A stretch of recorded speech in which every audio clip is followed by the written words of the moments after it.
Hello everyone. True IAS and PCS में दोस्तों आप सभी का स्वागत है। दोस्तों डिस्कशन आगे कंटिन्यू करने से पहले मैं आप सभी को एक बात बता देना चाहता हूँ। आप में से कई लोग बोल रहे थे कि सर आप कमेंट आए, मेरे पास मेल आए बहुत सारे, क्या सर आप हिंदी में इसको नहीं करवाओगे क्या। देखो दोस्तों, मैं हिंदी में एक्सप्लेनेशन देता हूँ लेकिन टेक्स्ट में इंग्लिश का यूज़ करता हूँ, क्योंकि फाउंडेशन कोर्स के स्टूडेंट्स या जो मेरा भी मीडियम है वो इंग्लिश ही है। मैं बस इंग्लिश की कॉम्प्लेक्स चीज़ों को ईजी वे में हिंदी में ही समझाता हूँ। और वरी करने की बात नहीं है, आप यहाँ से एक्सप्लेनेशन मेरी पकड़ लो। और उसके बाद मैं आपको बता देना चाहता हूँ कि जो इकोनॉमिक सर्वे की समरी विजन निकालेगा वो भी हिंदी के अंदर आएगी। पीटी 365 की जितनी भी मैगजीन जो भी सब्जेक्ट्स हैं वो भी आपके हिंदी के अंदर आएंगे। और बजट जो हाल ही में रिलीज़ हुआ है, जो विजन समरी निकाल चुका है अपनी, वो एक ही समरी है, वो कॉम्प्रिहेंसिव है, 15 पेजों की वही समरी होती है। और उसका भी हिंदी वर्जन विजन निकालेगा। हिंदी वाले बस टेक्स्ट में दोस्तों ये वाली बात होती है कि एक एक महीना 25-25 दिन के डिले से निकालता है विजन। एक इंपॉर्टेंट बात और, ये जो डॉक्यूमेंट अभी आपके सामने स्क्रीन पर है ना, ये हाईलाइट्स है इकोनॉमिक सर्वे का। जैसा कि मैंने बोला था, एक बड़े ओशन में कूदने से पहले जो कॉम्प्रिहेंसिव वे में विजन इकोनॉमिक सर्वे रिलीज करेगा, ये उसका छोटा सा वर्जन है। इसकी हिंदी वर्जन आपको नहीं मिलेगी।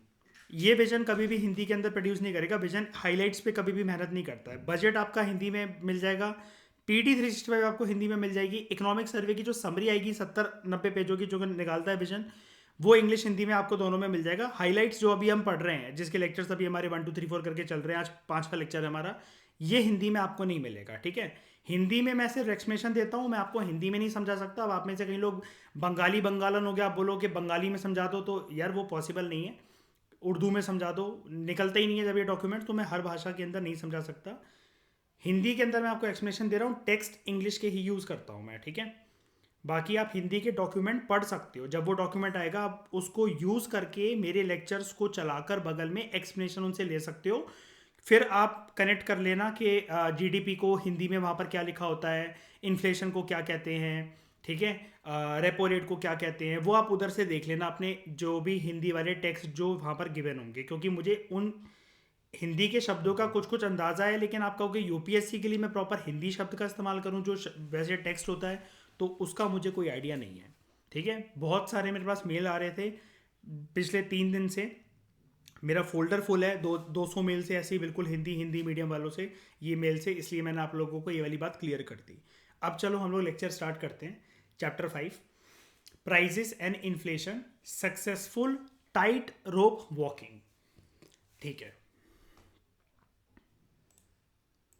एक चीज दिखाता हूं।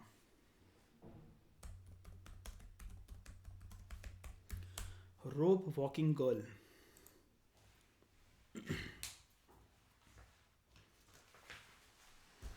इसमें मैं आपको, आप कोई भी एक फ़ोटो पकड़ लेते हैं हम लोग, इसी को देख लो। हाँ जी, तो दोस्तों इसको देखो, ये एक लड़की एक रस्सी पर चल रही है। मुझे आप लोग एक बात बताओ, क्या ये इजी होता है ऐसा करना? जनरल एक बात बताओ मुझे, संभल संभल कर एक किनारे से दूसरा किनारा पार करना ये इजी गेम होता है क्या? आप में से कोई है ऐसा जो कर सकता है? ये चीज़ इजी होती है कि मुश्किल होती है, बताओ। मुश्किल होती है, ठीक है, बट ऑब्वियस सी बात है। क्यों दिखाया मैंने डायग्राम, अभी करते हैं इसके बारे में बात। देखो क्या है, देश में ना, आप ऐसा मान लो, 1 मिनट के लिए इसको देखना दोस्तों, ठीक है, मैं क्या बताने की कोशिश कर रहा हूँ, समझो इस बात को। देखो है क्या, यहाँ पर एक ये लड़की है, ये रोप पे चल रही है, ठीक है, दिख रहा है आपको स्क्रीन पे? सबके डायग्राम क्लियर है ना? ठीक है, आप ये मान लो, जिस जगह से इस लड़की ने अपनी जर्नी स्टार्ट करी है वो है पॉइंट ए, और इसको पहुंचना है पॉइंट पॉइंट बी तक। ओके, पॉइंट ए है हमारे देश में जर्नल गुड्स एंड सर्विसेज के प्राइजेस।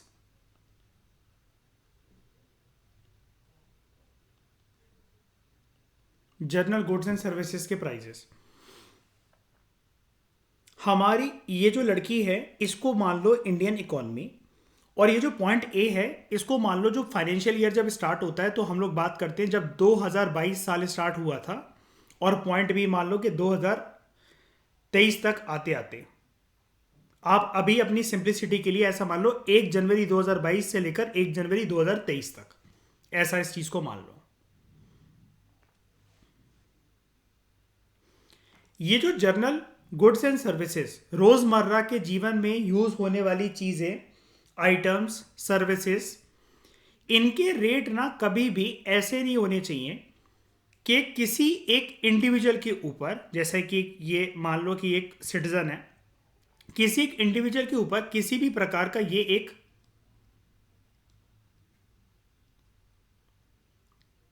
बर्डन डाले। ये जो मटके है ना, जो ये अपने सर पे रखी हुई है, लोटे मटके जो मर्जी कह लो, अगर इसका वजन बढ़ता चला जाएगा ना, इसका बैलेंस जो है वो बिगड़ेगा एंड शी विल फॉल। बहुत मुश्किल था, चुनौतियां आई, लाइक इसके पैर में अगर आप ये कटोरा देख लो कि एक पैर से चल रही है और एक इसने कुछ कटोरा पतीला टाइप ये लगा रखा है पैर में, इसको लेकर भी चल रही है, घसीट रही है रस्सी से। यानी कि ये दिखा रहा है कि हमारी इंडियन इकोनॉमी काफी ज्यादा डिफिकल्ट सर्कमस्टांसेस से होकर गुजरी है। फॉल्टर कर सकती थी इकोनॉमी। फॉल्टर किस मामले में? फॉल्टर किस मामले में? ओवरऑल ये जो फिगर है ना, ये बेसिकली है कि जनरल गुड्स एंड सर्विसेज के जो प्राइजेस हैं वो लोगों के बजट के अंदर आते हैं कि नहीं आते हैं। लोगों के बजट की बात कर रहा हूं मैं। अगर लोगों के बजट के वो बाहर हैं तो उनका वो बन जाएगा आउट ऑफ पॉकेट एक्सपेंडिचर। और इसी चीज को पढ़े लिखे लोग, अर्थशास्त्री, इकोनॉमिस्ट कहते हैं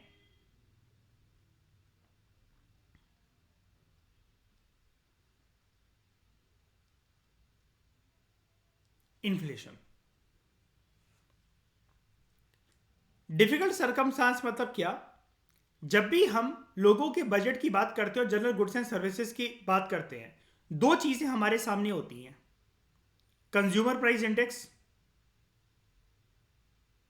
होलसेल प्राइस इंडेक्स। और इस बार इकोनॉमिक सर्वे ने एक नई चीज के बारे में बात करी है जो कि स्टैंडर्ड बुक्स के अंदर गिवन नहीं होता, हाउसिंग प्राइस इंडेक्स। इसको भी ले लिया है कंसिडरेशन में महंगाई को कैलकुलेट करते वक्त। क्यों लिया है वो अभी हम जानेंगे। डिफिकल्टी क्या? डिफिकल्टी ये कि एक तो जो इन्फ्लेशन जनरली बढ़ती चली जा रही थी, चैप्टर 1 में हमने पढ़ा था, ग्लोबल शॉक्स की वजह से।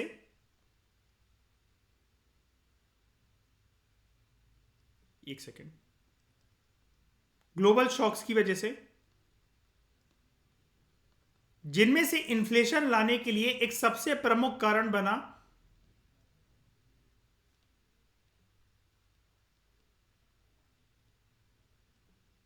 रशिया यूक्रेन का युद्ध। रशिया यूक्रेन का युद्ध। अब इन्फ्लेशन को कंट्रोल में रखना बहुत इंपॉर्टेंट है, वरना इकोनॉमी फॉल्टर कर सकती है। इन्फ्लेशन अगर हद से ज्यादा बढ़ जाए ना, हद से ज्यादा इन्फ्लेशन, यानी कि आप मान लो कि वो बूम करते चली जा रही है, लाइक दिस,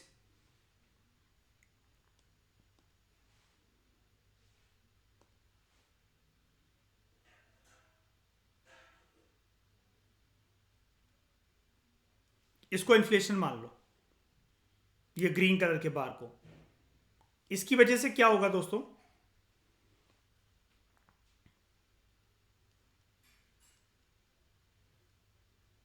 आर्टिकल 360 का हो सकता है यूज करना पड़ जाए। आर्टिकल 360 का हो सकता है यूज करना पड़ जाए।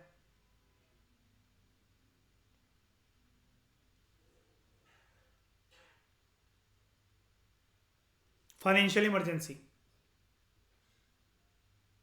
लोग कुछ खरीद ही नहीं पाएंगे, चीजें हद से ज्यादा हो जाएगी, तो ऑब्वियस ही बात है ये चीज़ हो जाएगी। एक इकोनॉमिक शॉक लग सकता है रशिया में, जैसे अगर मैं आपको कुछ टाइम पहले बताऊं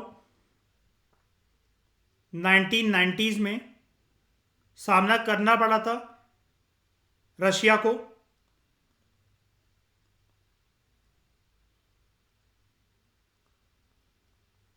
शॉक थेरेपी का।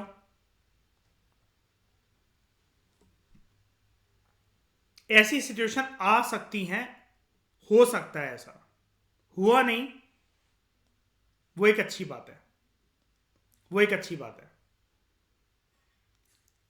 अब क्या बात कर रहे हैं हम लोग यहां पर, जो पॉइंट ए था, हमारी इकॉनमी वहां से चली, डिफिकल्ट सिचुएशन आई, ग्लोबल शॉक्स वगैरह की सिचुएशन यहां पर थी, और हमें जरूरत थी एचपीआई, सीपीआई और डब्ल्यूपीआई को बैलेंस करने की जरूरत थी। अगर नहीं करते बैलेंस तो इकोनॉमी फॉल्टर कर सकती थी, और ये बर्डन जो है ये बढ़ता चलता।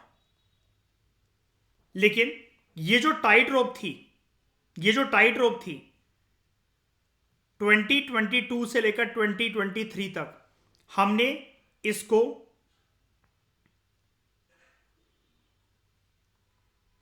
Successfully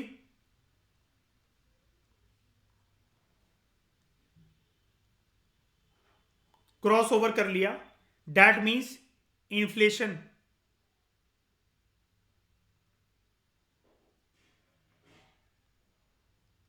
remained within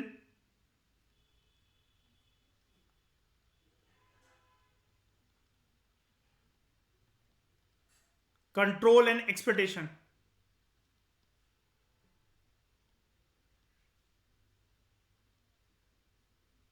By the end of year, financial year 22,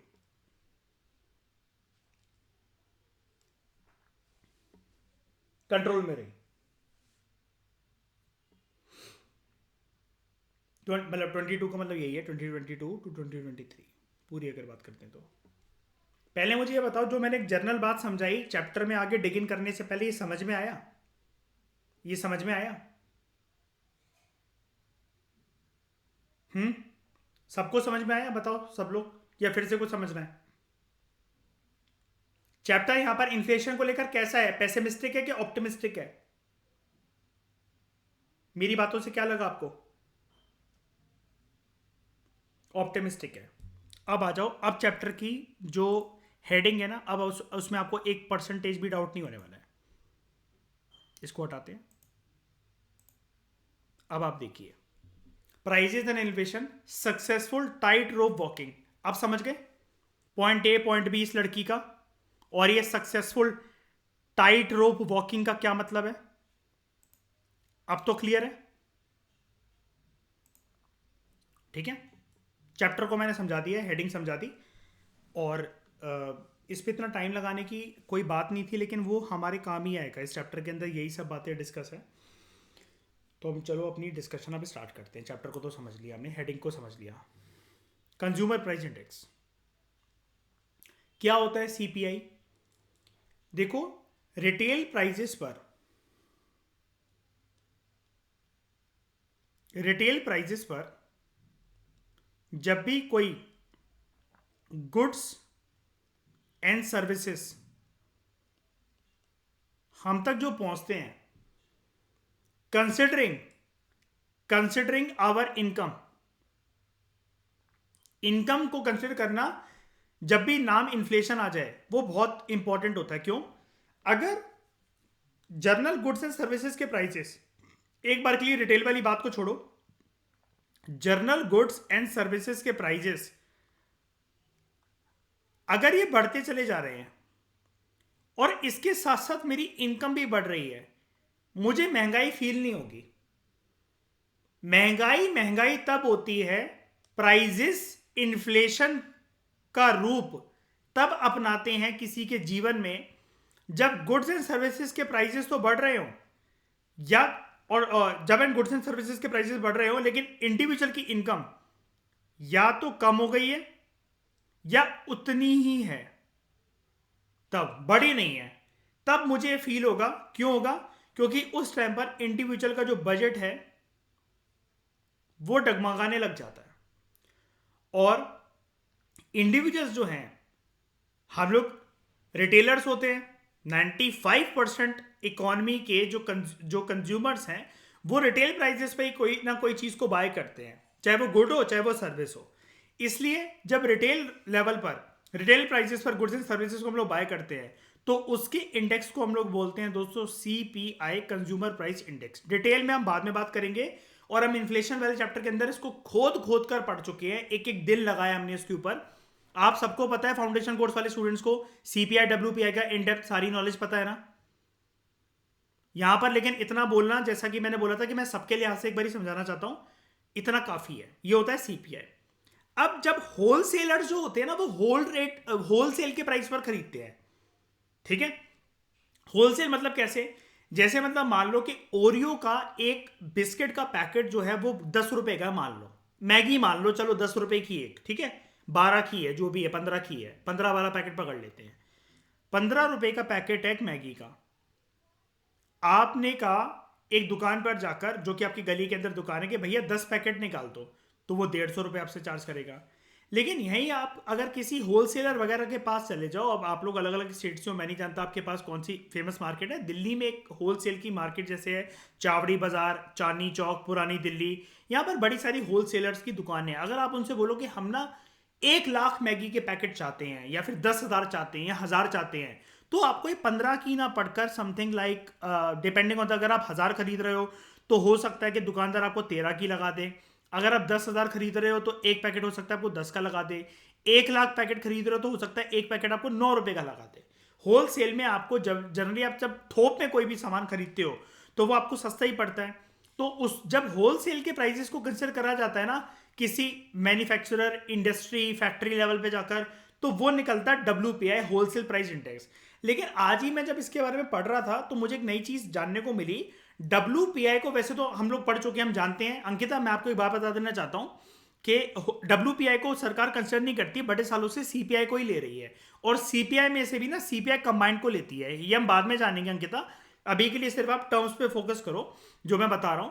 WPI की एक सबसे बड़ी निंदा ये है दोस्तों कि उसके लिए एक क्रिटिसिज्म बहुत बड़ा ये रेज करा जाता है, भाई इकोनॉमी का कोई भी से मतलब है 95% प्लस कंज्यूमर जो है वो WPI पे खरीदते ही नहीं है। हमारे घर पे कोई भी सामान आता है होलसेल में थोड़ी ना आता है। ऐसा होता है क्या, अगर आप बॉडी वॉश लेने जा रहे हो, डव के साबुन लेने जा रहे हो नहाने के लिए, तो क्या 10-10 हज़ार साबुन लेके चले आते हो? अगर आप कोलगेट लेने जा रहे हो, कोलगेट मैक्स फ्रेश लेने जा रहे हो, पेप्सोडेंट लेने जा रहे हो, तो क्या आप 4-4 हज़ार 5-5 हज़ार पेस्ट लिए चले आते हो? अगर आपके घर पे कोई आटा आता है तो क्या आप पूरी की पूरी टंकियां या कनस्तर या क्विंटल में आटा आता है आपके घर में? क्या पूरे पूरे साल का, 10-10 साल का एक साथ ये सब चीजें भरवा लेते हो क्या? ऐसा नहीं होता, ऐसा किसी के घर पे नहीं होता। क्योंकि जनरली हम लोगों की टेंडेंसी क्या होती है रिटेलर्स की, और ज्यादातर इंसान middle income, lower middle income और इन्हीं क्लासेस से, कि हाँ जब कोई सामान खत्म हो जाएगा, दुकान कहाँ भाग रही है, गली के अंदर दुकान है, अपनी पूरी की पूरी इनकम को उठाकर थोड़ी ना लगा देंगे हम, घर के और भी खर्चे होते हैं। और कभी किसी एक जनरल हिंदुस्तानी आदमी के पास इतना रुपया पैसा इकट्ठा हो ही नहीं पाता कि वो मंथ की अपनी इनकम को पूरा का पूरा राशन पे लगा दे कि 4 महीने का मैं राशन ले आया। तो उसके बाद बाकी खर्चे कहाँ से निकलेंगे? बिजली का बिल कैसे भरोगे? जो गाड़ी साफ करने वाला आता है उसको पैसे कैसे दोगे? बच्चों की स्कूल की फीस कैसे भरोगे? उनकी ट्यूशन की फीस कैसे भरोगे? गाड़ी में पेट्रोल कैसे भरवाओगे? भगवान खुदा न खास्ता कभी कोई बीमार हो गया तो उसका इलाज कैसे करवाओगे? तो ये सब जो चीजें हैं ये भी तो देखकर चलनी पड़ती है। तो हम लोग क्या होलसेलर होते हैं क्या, बताओ? इस डिस्कशन के बेसिस पर, और जो कनेक्ट कर पाए हो, जनरल बात बोल रहा हूं मैं, मुझे बताओ हम होलसेलर होते हैं कि रिटेलर्स होते हैं? बताओ। हिंदुस्तान के सारे, कश्मीर टू कन्याकुमारी, गुजरात टू अरुणाचल, अंडमान निकोबार और लक्षद्वीप, सारे लोगों को मिला लो, 200 करोड़ की आबादी को, मुझे अब आंसर दो, कौन होते हैं हम लोग? हम लोग होलसेल, क्या मैं ऐसा बोल सकता हूँ अर्पित कि 95% प्लस नहीं खरीदते हैं होलसेल पे प्राइजेस पर, होलसेलर्स नहीं होते सिटीजन, है ना? तो बस इसलिए हम CPI कंबाइंड को यूज करते हैं। अब एक बारी हम लोग ना, मैंने आप लोगों को जब फाउंडेशन कोर्स करवाता था, मैंने आप लोगों को बहुत बार ये वाली बात बोली है जब हम जनरल इकोनॉमी के सब चैप्टर्स करते थे कि दोस्तों जो हम यहाँ पर पढ़ रहे हैं, जैसे नितिन सिंघानिया या CV सचदेवा के अंदर जो भी हमने चीज़ें पढ़ी, इकोनॉमिक सर्वे थोड़ा सा ना सरकारी एंगल से टेक्निकल डेफिनेशन देने की कोशिश करता है। अब जैसे अगर आप यहाँ पर देखोगे ना, तो आपको डेफिनेशन थोड़ी सी हो सकता है अलग हटके मिले, लेकिन आपको स्टिक अपने स्टैटिक सोर्स से सही रहना है। आपको इकोनॉमिक सर्वे पे नहीं जाना। ये डेफिनेशन आपके किसी काम की नहीं आने वाली। ये टेक्निकल जितनी चीज़ें आप ये सोचो ना कि मैं बहुत अच्छी अंग्रेजी कहीं से लक्ष्मीकांत से पॉलिटी की डेफिनेशंस याद कर करके लिख दूं, मुझे नंबर बहुत अच्छे मिल जाएंगे। आप अगर आपकी एक्सप्लेनेशन ठीक है ना, अगर आप फंडे क्लियर है ना, अगर आप चीज़ें क्लियर करके बता सकते हो, कॉम्प्लेक्स चीज़ों को बच्चों की तरह चौथी क्लास या पांचवी क्लास के लौंडे लौंडिए की तरह समझा सकते हो कि जैसे किसी चौथी पांचवी के लड़के लड़की को समझाना है, तो आपके मार्क्स ऑटोमेटिकली मिलेंगे, आपको पक्का मिलेंगे। ठीक है, फंडे पकड़ना जरूरी होता है यूपीएससी में। डेफिनेशंस के तो रट्टे वैसे भी कोई नहीं मार सकता। कितनी डेफिनेशंस के रट्टे मार लोगे पूरे यूपीएससी के सिलेबस में? अगर मैं आपको बोलूँ 3 करोड़ डेफिनेशन होती हैं ऐसे तो सारे सब्जेक्ट को पकड़कर, मुझे बता दो, फिर आज रात को कर लेते हैं क्विज। सारी डेफिनेशन बताओ, ज्योग्राफी की, इन्वायरमेंट की और इसकी उसकी। ऐसा नहीं होता। तो आप फंडे पकड़ो, डेफिनेशंस अपने आप बनाया करो, बस वो सटीक होनी चाहिए, टू द पॉइंट होनी चाहिए। सीपीआई के बारे में सबसे पहले जानते हैं। ये एक ऐसा इंडेक्स नंबर होता है which is use to calculate retail inflation, यानी कि जो रोजमर्रा के जीवन में जो कंज्यूमर्स हैं वो कोई भी गुड्स एंड सर्विसेज लेकर आते हैं। मान लो हमारे घर पर 10 किलो चावल आए, 5 किलो चीनी आई, 2 पैकेट चाय की पत्ती आई, एक कोलगेट मैक्स फ्रेश का पेस्ट आया, लोगों के महीने के अंडरगारमेंट्स आ रहे हैं, बाइकों में कुछ अपनी कोई टंकी फुल करवा रहा है तो 800-900 रुपए की उसकी पेट्रोल की टंकी फुल हो रही है, गाड़ी है तो गाड़ी के अंदर 95% पॉपुलेशन कभी भी अपनी टंकी फुल नहीं करवाती एक बार में, उतना पैसा नहीं होता किसी के पास। मैं पूरे इंडिया को कंसिडर करते हुए बोल रहा हूँ, तो आप में से ये मत सोच लेना कि आप राजा महाराजा की औलादे हो तो आप ईगो हटोकर हो जाओ। हम यहाँ पर इकोनॉमी, पूरी इकोनॉमी को लेकर बैठे हुए हैं। ठीक है, ये होती है रिटेल इन्फ्लेशन। अगर अगर अब मेरी बात ध्यान से सुनना, अगर आप लोग अभी तक ये वाली चीजें ला पा रहे हो, अगर इनमें से कोई भी चीज ना, अगर हल्की फुल्की 4-4 5-5 रुपए पकड़ लेना, पेट्रोल को ही ले लो, 10 रुपए अगर वो पकड़ ले, 10 रुपए महंगी चावल हो जाए, 20 रुपए महंगी चाय की पत्ती हो जाए, कोलगेट मैक्स फ्रेश जो है वो 50 रुपए बढ़ जाए, और आपके अंडरगारमेंट जो है वो 100-100 रुपए महंगी हो जाए, ये सारी चीजें ना आपके बजट पे ओवरऑल 2,500 से 5,000 का, 3,000 का, बहुत प्रैक्टिकल बोलूँ तो 1,500 से 3,000 का बर्डन ऑटोमेटिकली डालेंगी, और आप अपना हाथ सिकोड़ लोगे। जनरली जनता क्या करती है फिर इस मामले के अंदर, जब रिटेल इन्फ्लेशन बढ़ती है, लोग ना कम क्वालिटी का खाने लग जाते हैं। मान लो किसी के घर में अगर 100 रुपए किलो के चावल आ रहे थे, 50 रुपए किलो के चावल आ रहे थे, और महंगाई बढ़ गई। अब महंगाई बढ़ गई तो महंगाई फील क्यों हो रही है? मैं क्यों बोल रहा हूं कि महंगाई एज सच, महंगाई मेरे लिए महंगाई तब है जब मेरी इनकम उतनी ही रह गई या इनकम कम हो गई है किसी वजह से। May not God do so, किसी के साथ ऐसा हो, लेकिन चीजें जो है, जो रेट है बाजार में वो बढ़ गए हैं, तो घर पे क्या बात चलेगी कि कोई नहीं, 45 वाले चावल भी अच्छे होते हैं, वो ले आओ। जो 50 रुपए वाले ला रहा था, जो 100 रुपए वाले ला रहा था, तो उसके घर पे बात चलेगी कि 80 रुपए वाले ले आओ, कोई बात नहीं, हमें पैसा बचाना है, उधर में 1 किलो एक्स्ट्रा आ जाएगा, खाना ही तो है, एडजस्ट हो जाएंगे, कोई बात नहीं। ठीक है, तो रिटेल इन्फ्लेशन बेसिकली वो है जो कि रोजमर्रा के जो प्रोडक्ट्स होते हैं उन लोगों के ऊपर, जिंदगी में रोजमर्रा के यूज करने वाले प्रोडक्ट्स के ऊपर, उनकी कंजम्पशन के ऊपर, लेवल ऑफ कंजम्पशन के ऊपर भी। लेवल ऑफ कंजम्पशन मतलब क्या? हो सकता है कि किसी के घर में 5-5 लीटर दूध आ रहा था, लेकिन दूध के रुपए बढ़ गए, और किसी के थोड़ा सा बजट हिल गया, कोई बीमार पड़ गया या कुछ हो गया, तो हो सकता है कि अब उन्होंने कहा नहीं यार, कुछ दिन दूध नहीं पियेंगे तो कोई ऐसी बात नहीं है, सिर्फ चाय भर को 1 लीटर दूध मंगा लिया करो, उतना काफ़ी है। तो उन्होंने अपना हाथ सिकोड़ लिया। हाथ क्यों सिकोड़ लिया? बिकॉज इन्फ्लेशन उनको फील हो रही है। Inflation is just a feeling, मैं आपको बता रहा हूँ। ठीक है, इन्फ्लेशन सिर्फ एक फीलिंग होती है, क्योंकि ये वाला कंसेप्ट इसके ऊपर बेस्ड होती है। इनकम बढ़ रही है ना भाई, बढ़ने दो, गुड्स एंड सर्विसेज के रेट बढ़ने दो, कोई बात नहीं, है ना। लेकिन अगर इनकम है कि भैया इनकम कम हो रही है, तो गुड्स एंड सर्विसेज का हल्का फुल्का बढ़ना भी लोगों को झटका देता है। ठीक है, तो these are the index numbers which is use to calculate retail inflation of a nation, और इसी को हम लोग बोलते हैं सीपीआई। इसको हम लोग एक नई टर्म आपको बताने जा रहा हूं। मैं एक्चुअली आपको 2 टर्म बताऊंगा नई, जो कि स्टैटिक पोर्शन से मिसिंग थी। सबसे पहला, सीपीआई को मार्केट बास्केट भी बोलते हैं, बिकॉज एक इंडिविजुअल मार्केट से जो भी सामान लाता है वो पूरी की पूरी उसके घर की एक महीने की बास्केट होती है। एक जनरल बात बताता हूँ, ये चीज़ें ना, ये जो इस चैप्टर के अंदर चीज़ें हैं बहुत ना बिल्कुल ऐसी डाउन टू अर्थ चीज़ें हैं कि जो रोज़मर्रा के जीवन से अगर आप कनेक्ट करके जितना बेसिक होकर जितना टू द मतलब बिल्कुल टू द पॉइंट होकर सटीक होकर पढ़ोगे ना, तो आपको ये चैप्टर बहुत मक्खन की तरह समझ में आ जाएगा। मैं एक एग्जांपल देता हूँ आपको, एग्जांपल और प्रैक्टिकल एग्जांपल दे रहा हूँ। एक ऑफिस गोइंग बंदा है, वो कैब से या अपनी बाइक से स्कूटी से ऑफ दफ्तर तक जाता है, ऑफिस तक जाता है। और घर के अंदर हो सकता है कि वही अर्निंग मेंबर हो, वो पेट्रोल भरवाता है, वो बहुत चीज़ों का ध्यान रखता है। कभी कभार स्कूटी वगैरह ख़राब हो जाती है तो टायर वगैरह चेंज करवाना या कुछ भी मरम्मत करवाना, लेकिन वो कोशिश ये करता है कि जितनी मतलब ठीक ठाक रखूँ मैं अपनी बाइक स्कूटी वगैरह को, सबको वो करके महीने के एंड में सारे पेट्रोल वगैरह के खर्चे निकालने के बाद उस बंदे की सैलरी थी 40,000 रुपये और वो 35,000 घर पे लाया। अगर वो मैरिड है, सबसे पहले उसकी बीवी छूटते ये बोलेगी कि तुम ना पहले इसमें से 15,000 से 18,000 अलग कर दो, मुझे अ, चिंटू की फीस भरनी है, ट्यूशन की फीस देनी है, और ऊपर वाली आंटी आई थी किराया मांगने, हमें उनको वो देना है, और राशन भरवाना है मेरे को, 5-6 हज़ार 8 हज़ार उसमें लगेंगे। मुझे एक बात बताओ, जो मैंने एग्जांपल ये बोला, जो बंदा वो सैलरी घर पे ला रहा है, अगर वो मैरिड है तो ये चीज़ हर परिवार के अंदर होगी कि नहीं होगी? बताओ, जो मैंने बोला बताओ। वो घर को चलाने वाली हिंदुस्तान की परंपरा के अनुसार, मतलब यहाँ पर जनरल चीज़ें ही लेकर आएंगे हम लोग, बिल्कुल बेसिक तरीके से चैप्टर को पढ़ेंगे। घर को चलाने वाली जनरली एक बजट को संभालने वाली घर में कौन होती है? अगर आप वो है हस्बैंड वाइफ है तो एक वाइफ ही होती है ना। उसको सब पता है कि स्कूल की फीस वगैरह कितनी भरनी है, क्या भरना है, थोड़ा थोड़ा मैंने बचा भी लेना है, ठीक सेव भी कर लेना है, कुछ भी चीज़ें 100 काम होते हैं घर के, तो वो सारा संभाल लेती है। तो वो ये कहती है कि हमसे कोई भी एक्स्ट्रा खर्चा ना हो जाए, तुम पहले ही 18,000 20,000 अलग निकाल दो और बाकी से फिर तुम घर का खर्चा चलाओ, क्योंकि ये मस्ट काम है। किराया नहीं देंगे तो मकान मालिक रोज आकर बैठेगा, और राशन भरवाना तो ज़रूरी है ही, खाना तो खाएंगी, और स्कूल की फ़ीस भरना भी बहुत ज़रूरी है। स्कूल से कॉल आ जाएगा, फिर जाना पड़ेगा, फिर ह्यूमिलेशन होती है, अच्छा नहीं लगता, और ट्यूशन की फ़ीस भी वगैरह भरनी है, बिजली का बिल वगैरह भी भरना है। तो वो लेडी कहती है कि मुझे इतने पकड़ा दो, मैं पूरे घर का पूरा महीने का खर्चा चला लूँगी। यही है जो उस लेडी ने हिसाब बनाया ना अपने दिमाग के अंदर, वो उसने एक मार्केट बास्केट बनाई है।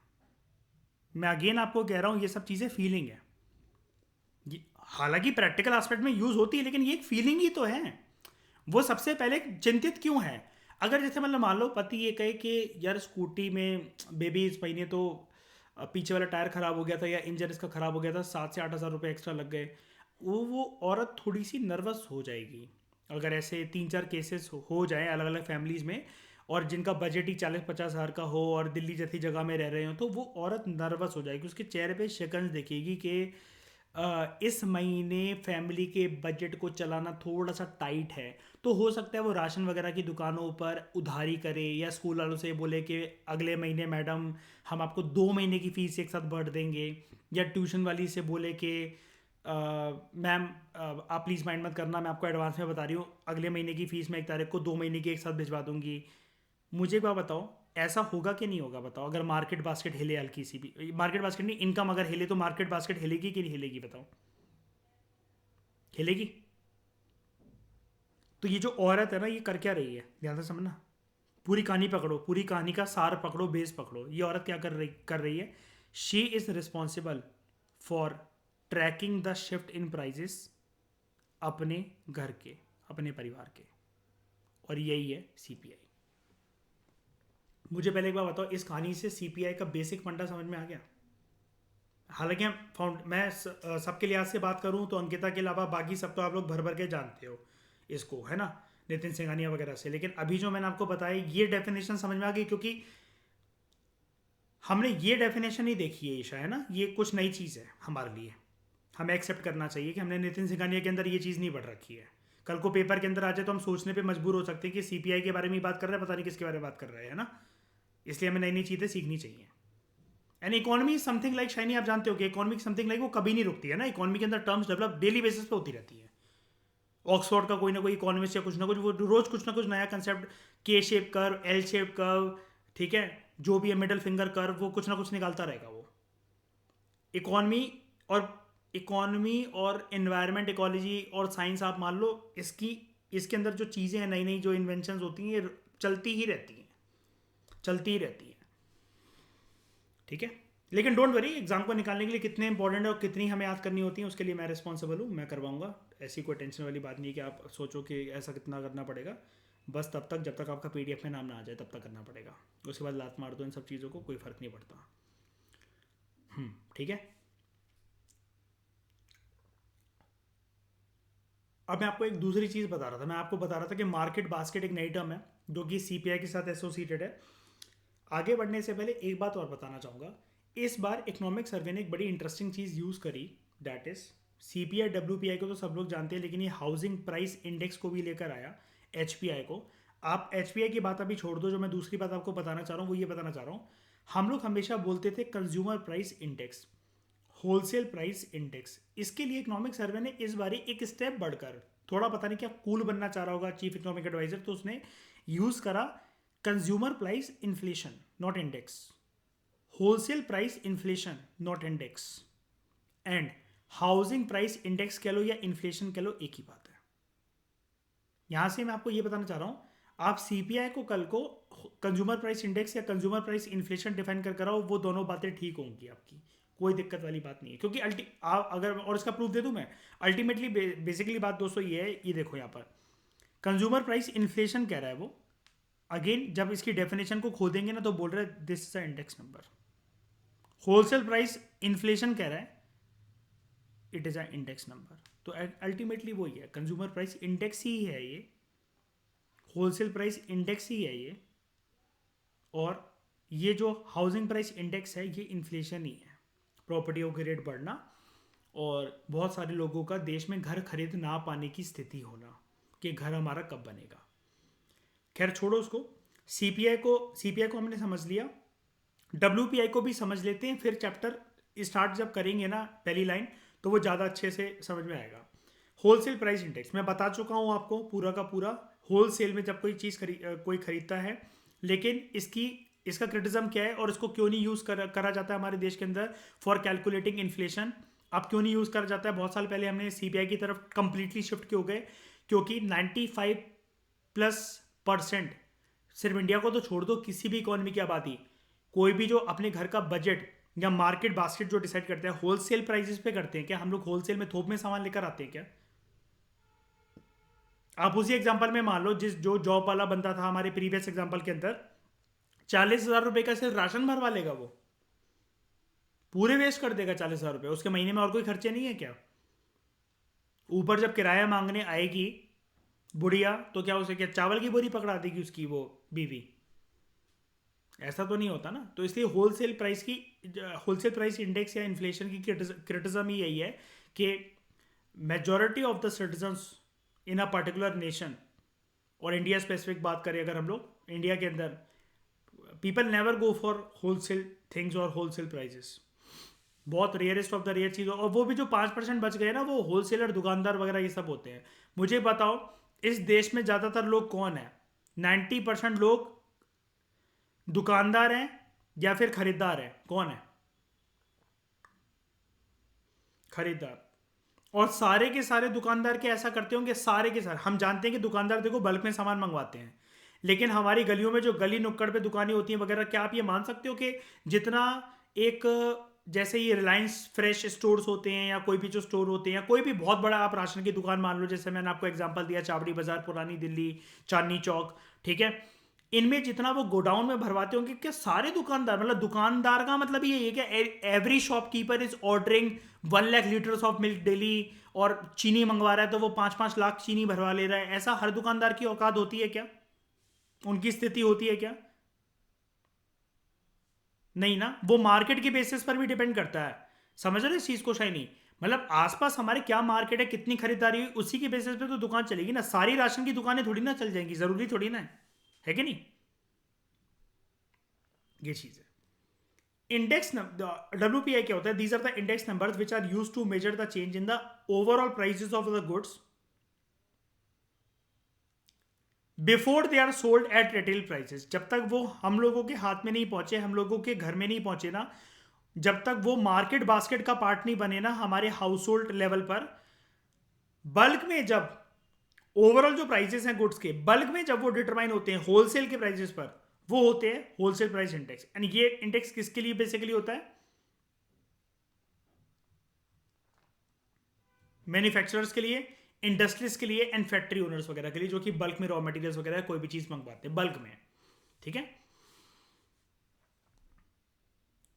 एचपीआई को 2 मिनट के लिए छोड़ते हैं, पहले जो मेन मुद्दे हैं उसकी बारे में बात कर लेते हैं। कंज्यूमर प्राइस इन्फ्लेशन या कंज्यूमर प्राइस इंडेक्स, जो सीपीआई है ना, इकोनॉमिक सर्वे कहता है कि ये 3 फेजेस से होकर गुजरा है साल 2022 में, 3 फेजेस से होकर गुजरा है।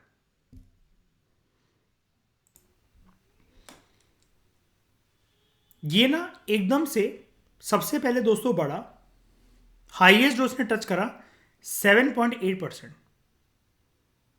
उसके बाद एक इसका होल्डिंग फेज रहता है 7% का, और ये डिक्लाइन कर गया 5.7% पे। मुझे एक बात बताइए आप लोग, हम जब सीपीआई के बारे में बात कर रहे हैं, इसकी परसेंटेज ज़्यादा होना एक हेल्दी साइन है इकॉनमी का, या फिर कम होना एक हेल्दी साइन है? फटाफट से एक आंसर दो मुझे। कम होना, ठीक है।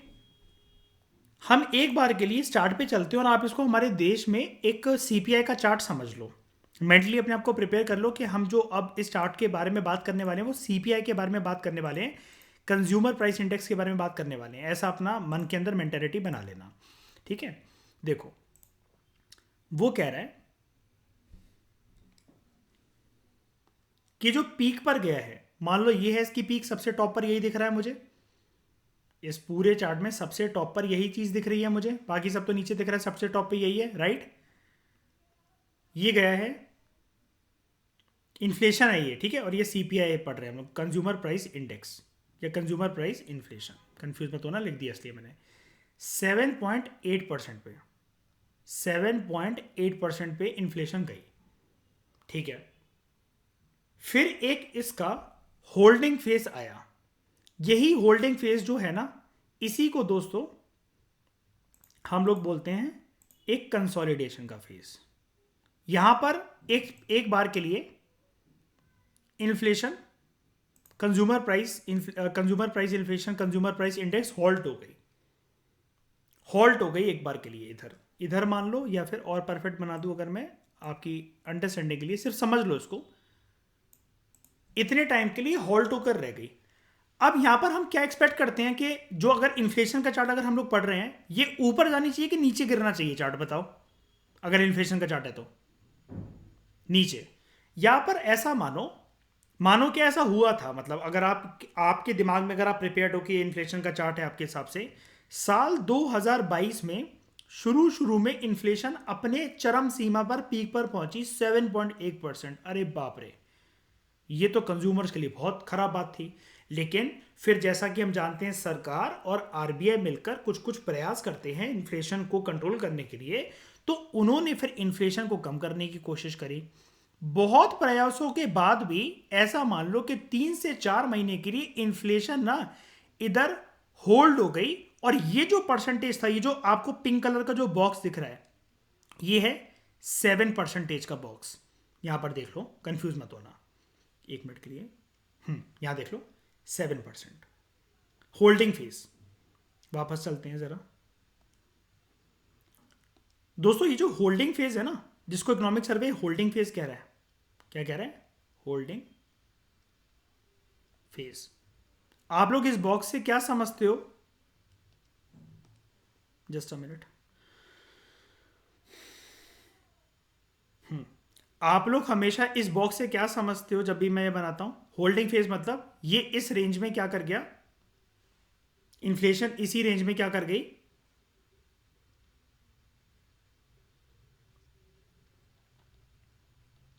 कंसोलिडेट करने लग गई। हम क्या चाह रहे थे? नीचे जा नीचे जा नीचे जा, तोड़ ही नहीं रही थी इस जोन को, तोड़ ही नहीं रही थी, 3 4 5 6 महीने तक ऐसी रह गई। लेकिन जैसे ही हमारा नवंबर और दिसंबर जब पास में था, इकोनॉमिक सर्वे भी 31 जनवरी को आया ना, नवंबर दिसंबर जैसे ही पास में था, बस यहां से जो है, इधर से ये कर गई इन्फ्लेशन ब्रेकडाउन, इस पॉइंट तक आके गिरी 5.7% by the year end. By the year end, और ये बन गया हमारा 5.7% का inflation point. And we are happy और सैड एट दिस पॉइंट, जल्दी बताओ। 7.8 से 5.7 जब ये गिरी साल 2022 में, ये मान लो कि जनवरी फेब्रवरी होगा, जनवरी फेब्रवरी से होते होते नवंबर दिसंबर तक 5.7% पे आ गई। वी आर हैप्पी और दुखी, जल्दी बताओ। हैप्पी, दुखी किस बात का? मयूर तुम्हें मैं बहुत जल्दी ट्रेडिंग क्लास से निकालने वाला हूं मैं। अच्छा ठीक, कोई बात नहीं, फिर भी निकालने वाला हूँ। तो ये चीज़ हम लोग यहाँ पर हैप्पी हैं, इन्फ्लेशन कम हो गई, क्योंकि सीपीआई का बढ़ना अच्छा है कि गिरना अच्छा है? डब्ल्यूपीआई का बारे में बताओ जरा, अगर डब्ल्यूपीआई का होता है तो उसका बढ़ना अच्छा है कि गिरना? गिरना, ऑब्वियसली बात है, जहां इन्फ्लेशन वर्ड आ गया उसका गिरना ही ठीक है। लेकिन वो बहुत ज़्यादा भी नहीं गिरनी चाहिए ना, फिर वो आपको पता है वो नौटंकी वाले जो टर्म्स होते हैं, स्टैगफ्लेशन हो जाएगी, डिफ्लेशन हो जाएगी, वो हम बाद में जानेंगे। अभी हम यहाँ पर ना बिल्कुल बेसिक तरीके से जानने बैठे हैं। I am not at all concern about फालतू इकोनॉमिक्स के फालतू टर्म्स, बिल्कुल नहीं। ये फालतू की अर्थशास्त्री मुझे बिल्कुल नहीं पसंद यहाँ पर। बिल्कुल बेसिक तरीके से समझा जा सकता है, बिकॉज इकोनॉमिक सर्वे जिस मर्जी बेवकूफ़ ने लिखा हो, हमें उससे मतलब नहीं है। बात यहाँ पर लेकिन ये है कि हमें ना लोगों को जब बताना है कि अर्थव्यवस्था कैसी चल रही है, तो भैया रोजमर्रा के जीवन में क्या चल रहा है वो पहले चीजें समझाओ। बड़े से बड़े टर्म को डिकोड करके ऐसा बताओ कि वो एक रेडी वाले को भी, मनरेगा में काम कर रहे वर्कर को भी, आप अपने घर में भी, और रोड पे चलते हुए किसी इंसान को भी समझा सको कि भाई साहब, जो एक इकोनॉमिक सर्वे का डॉक्यूमेंट आया था पूरे साल का, पिछले साल का, इस साल का रोड मैप, एक ब्लूप्रिंट ये देकर गया है। ये है हमारे देश की अर्थव्यवस्था का सिनेरियो, और ये हैं उसके आंकड़े, और ये हैं उसके ट्रेंड। ऐसा ऐसा हुआ था और उसके बेसिस पर ऐसा ऐसा हो सकता है। बस मैं इसको इतनी ही औकात का मानता हूँ, बस सरकारी डॉक्यूमेंट्स को, बिकॉज आई लव स्टैटिक। ये चीज समझ में आ गई? पहले बताओ, क्लियर है? ये ट्रेंड मत भूलना, अपने दिमाग में इसको बसा लो। अपने दिमाग में इस इन्फ्लेशन के चार्ट को, जो कि मैंने एग्जांपल के तौर पर यूज करा, वैसे ये बिटकॉइन का चार्ट है, एक बार के लिए बसा लो। हमें कुछ तो स्टोरी बनानी है, इन्फ्लेशन के कोई चार्ट ऐसे तो होते नहीं, हमें कहाँ कहाँ जाके दिखाऊँ आपको। एक बार के लिए इसे बता लो, क्योंकि परफेक्ट चार्ट है। ठीक है, हम एक बार के लिए इसको करते हैं डिलीट और वापस आते हैं अपने टॉपिक पर। यही कह रहा था, पीक इसने लगाया 7.8 का, कंसोलिडेट कर गया 7% पर, ईयर एंड तक होते होते 5.7 पर हमारी आकर रुकी है CPI. We are happy at this point. चलो भाई, successful tight rope walking clear कर लिया, लेकिन सीपीआई तो क्लियर हो गया। रोप पे चलने वाली लड़की ने सीपीआई तो क्लियर कर लिया, लेकिन सीपीआई के साथ साथ डब्ल्यूपीआई भी तो चलता है। उसका क्या हुआ है, उसको उसके बारे में समझते हैं। होलसेल प्राइस इन्फ्लेशन या होलसेल प्राइस इंडेक्स, डब्ल्यूपीआई, जब साल 2022 शुरू हुआ था, इकोनॉमिक सर्वे में बताता है, वो हाईएस्ट पीक पर गया था 16.6% पर, मई 2022 में। जब इकोनॉमिक एक्टिविटीज रिज्यूम हो गई थी पैंडेमिक के बाद, अच्छी खासी चल पड़ी थी मई 2022 में, और रशिया यूक्रेन कन्फ्लिक्ट ने इसको और बढ़ावा दे दिया था। एक बात मैं आपको बताना चाहता हूं, एलिविएटेड का मतलब होता है रिड्यूस करना, कम करना। यहां पर थोड़ा सा ना, अब विजन ने पता नहीं क्या करा है, गलती कर दी है थोड़ी सी अंग्रेजी में या एक मीनिंग की इंटरप्रिटेशन में। रशिया यूक्रेन कन्फ्लिक्ट ने इसको बेसिकली और ज्यादा बढ़ा दिया है, रेज कर दिया है। क्योंकि देखो ना, चाइनीज का मतलब तो फिर ये होगा ना, एलिवेट कर दिया मतलब कम कर दिया है ना। ये मतलब मैं आपको, आप लोगों को फिर से एक बारी बात बता रहा हूं, ये अंग्रेजी गलत लिखी है विजन आईएएस ने, और ऐसी बजट में भी इस बारी काफी कुछ इन्होंने टर्म्स के अंदर स्पेलिंग मिस्टेक्स कर दी हैं। कोई बात नहीं, डॉक्यूमेंट तो बहुत प्यारा बना है, हो जाती है गलती, कोई दिक्कत नहीं है। एलिवेटेड नहीं होगा इसका मतलब, ठीक है, आप इसको भूल जाओ। Russia Ukraine conflict further raised it, further raised it, raised it more, और ज्यादा बढ़ा दिया। किसको? डब्ल्यूपीआई को, होलसेल इन्फ्लेशन को। वो तो हमें पता भी है ना, कैसे पता है? हम चलते हैं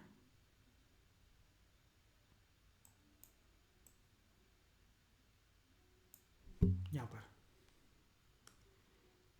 second shock, surge in the world wide inflation. World wide inflation जब भी कंट्रीज के बीच में जब भी कमोडिटीज वगैरह जाएंगी तो वो रिटेल पे जाएंगी कि होलसेल में जाएंगी, जल्दी बता दो। कंट्री टू कंट्री अगर ट्रांजेक्शन हो रहा है गुड्स का, जल्दी बताओ। होलसेल।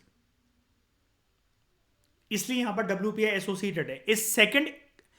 इस सेकंड ग्लोबल शॉक के साथ WPI एसोसिएटेड है, लेकिन उसका अल्टीमेटली इंपैक्ट तो निकलेगा CPI के ऊपर ही। वापस आते हैं हम इस पे, अपनी बात पे।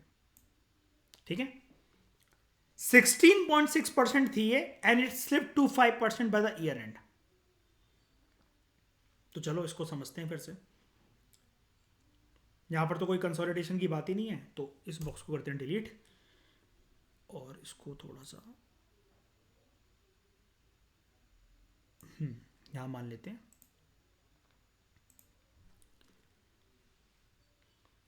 अब इस चार्ट को मान के चलना, अपने दिमाग को प्रिपेयर कर लो for WPI, wholesale price index. कह रहा है दोस्तों, ये जो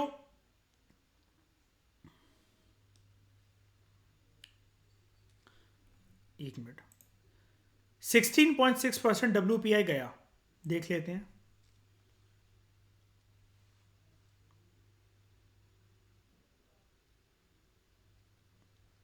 %16.6 WPI उठता चला गया। इसके पीछे हम रीजन ये लेंगे, इस इंक्रीज के पीछे पीछे रीजन ये, सेकंड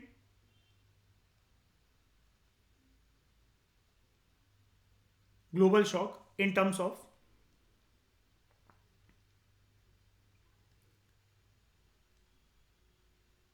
रशिया यूक्रेन वॉर, जिसकी वजह से कमोडिटीज के जो प्राइसेस हैं वो बढ़े, राइट। हमने लेकिन कंट्रोल करते करते ईयर एंड तक 5% पे ले आए इसको, 16.5% से 5% पे ले आए। वापस जाते हैं।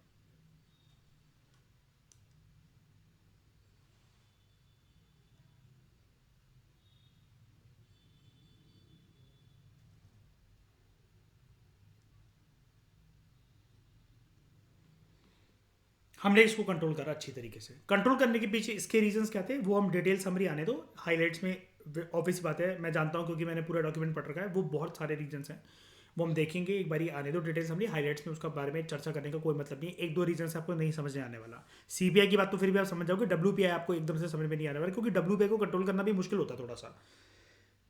और स्पेशली अगर वर्ल्ड वाइड अगर कमोडिटीज का जो ट्रांजेक्शन होता है ना कंट्रीज के बीच में, और जब एक वॉर की वजह से पूरी दुनिया के ही सारे कंट्रीज के कमोडिटीज के प्राइसेस मिल रहे हो हमारे देश में, उसका एक बहुत, आपके एंगल से, आप लोग प्रिपेयर कर रहे हो UPSC के लिए, तो आपके एंगल से एक बात बता देता हूँ। आप ना आज के टाइम में कोई भी प्रिंट निकलवाओ, प्रिंट आउट्स निकलवाओ, मान लेते हैं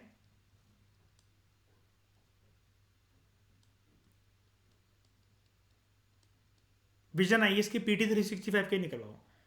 आप में से जिन लोगों ने 2022 के लिए भी प्रिपेयर करा था ना प्रीलिम्स के लिए, और 2023 के लिए, आप अपनी 22 वाली मैगजीन्स को उठाकर देखना, उसका प्राइस कितना था, और 23 वाली मैगजीन को उठाकर देखना उसका प्राइस कितना था। दोनों की दोनों पॉलिटी की मैगजीन को आप पकड़ लो,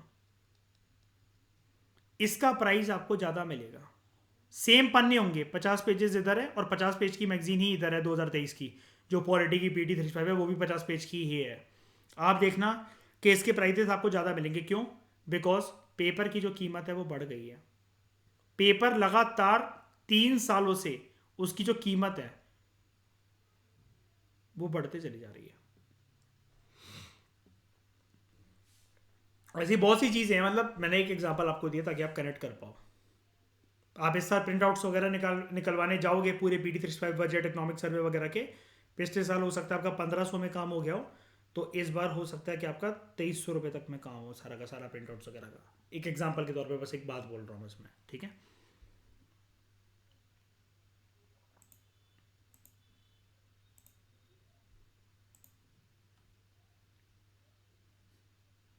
ठीक है, अब ना दोस्तों मैं आपको एक बात बताना चाहता हूँ। आप में से बहुत सारे लोग तो ये वाली बात जानते हो। अंकिता, मैं आपको एक बात बताना चाहता हूँ। सीपीआई ना एक अलग चीज़ होती है और सीपीआई कंबाइंड एक अलग चीज़ होती है। अब हम ना कॉम्बिनेशन को यूज़ करते हैं। कंबाइंड के अंदर हर प्रकार के जो रिटेल प्राइसेस के गुड्स एंड सर्विसेज होते हैं ना, इसको उठाकर इस बास्केट के अंदर डाल दिया जाता है। ठीक है। तो सीपीआई कंबाइंड एक थोड़ी सी ब्रॉड चीज़ है।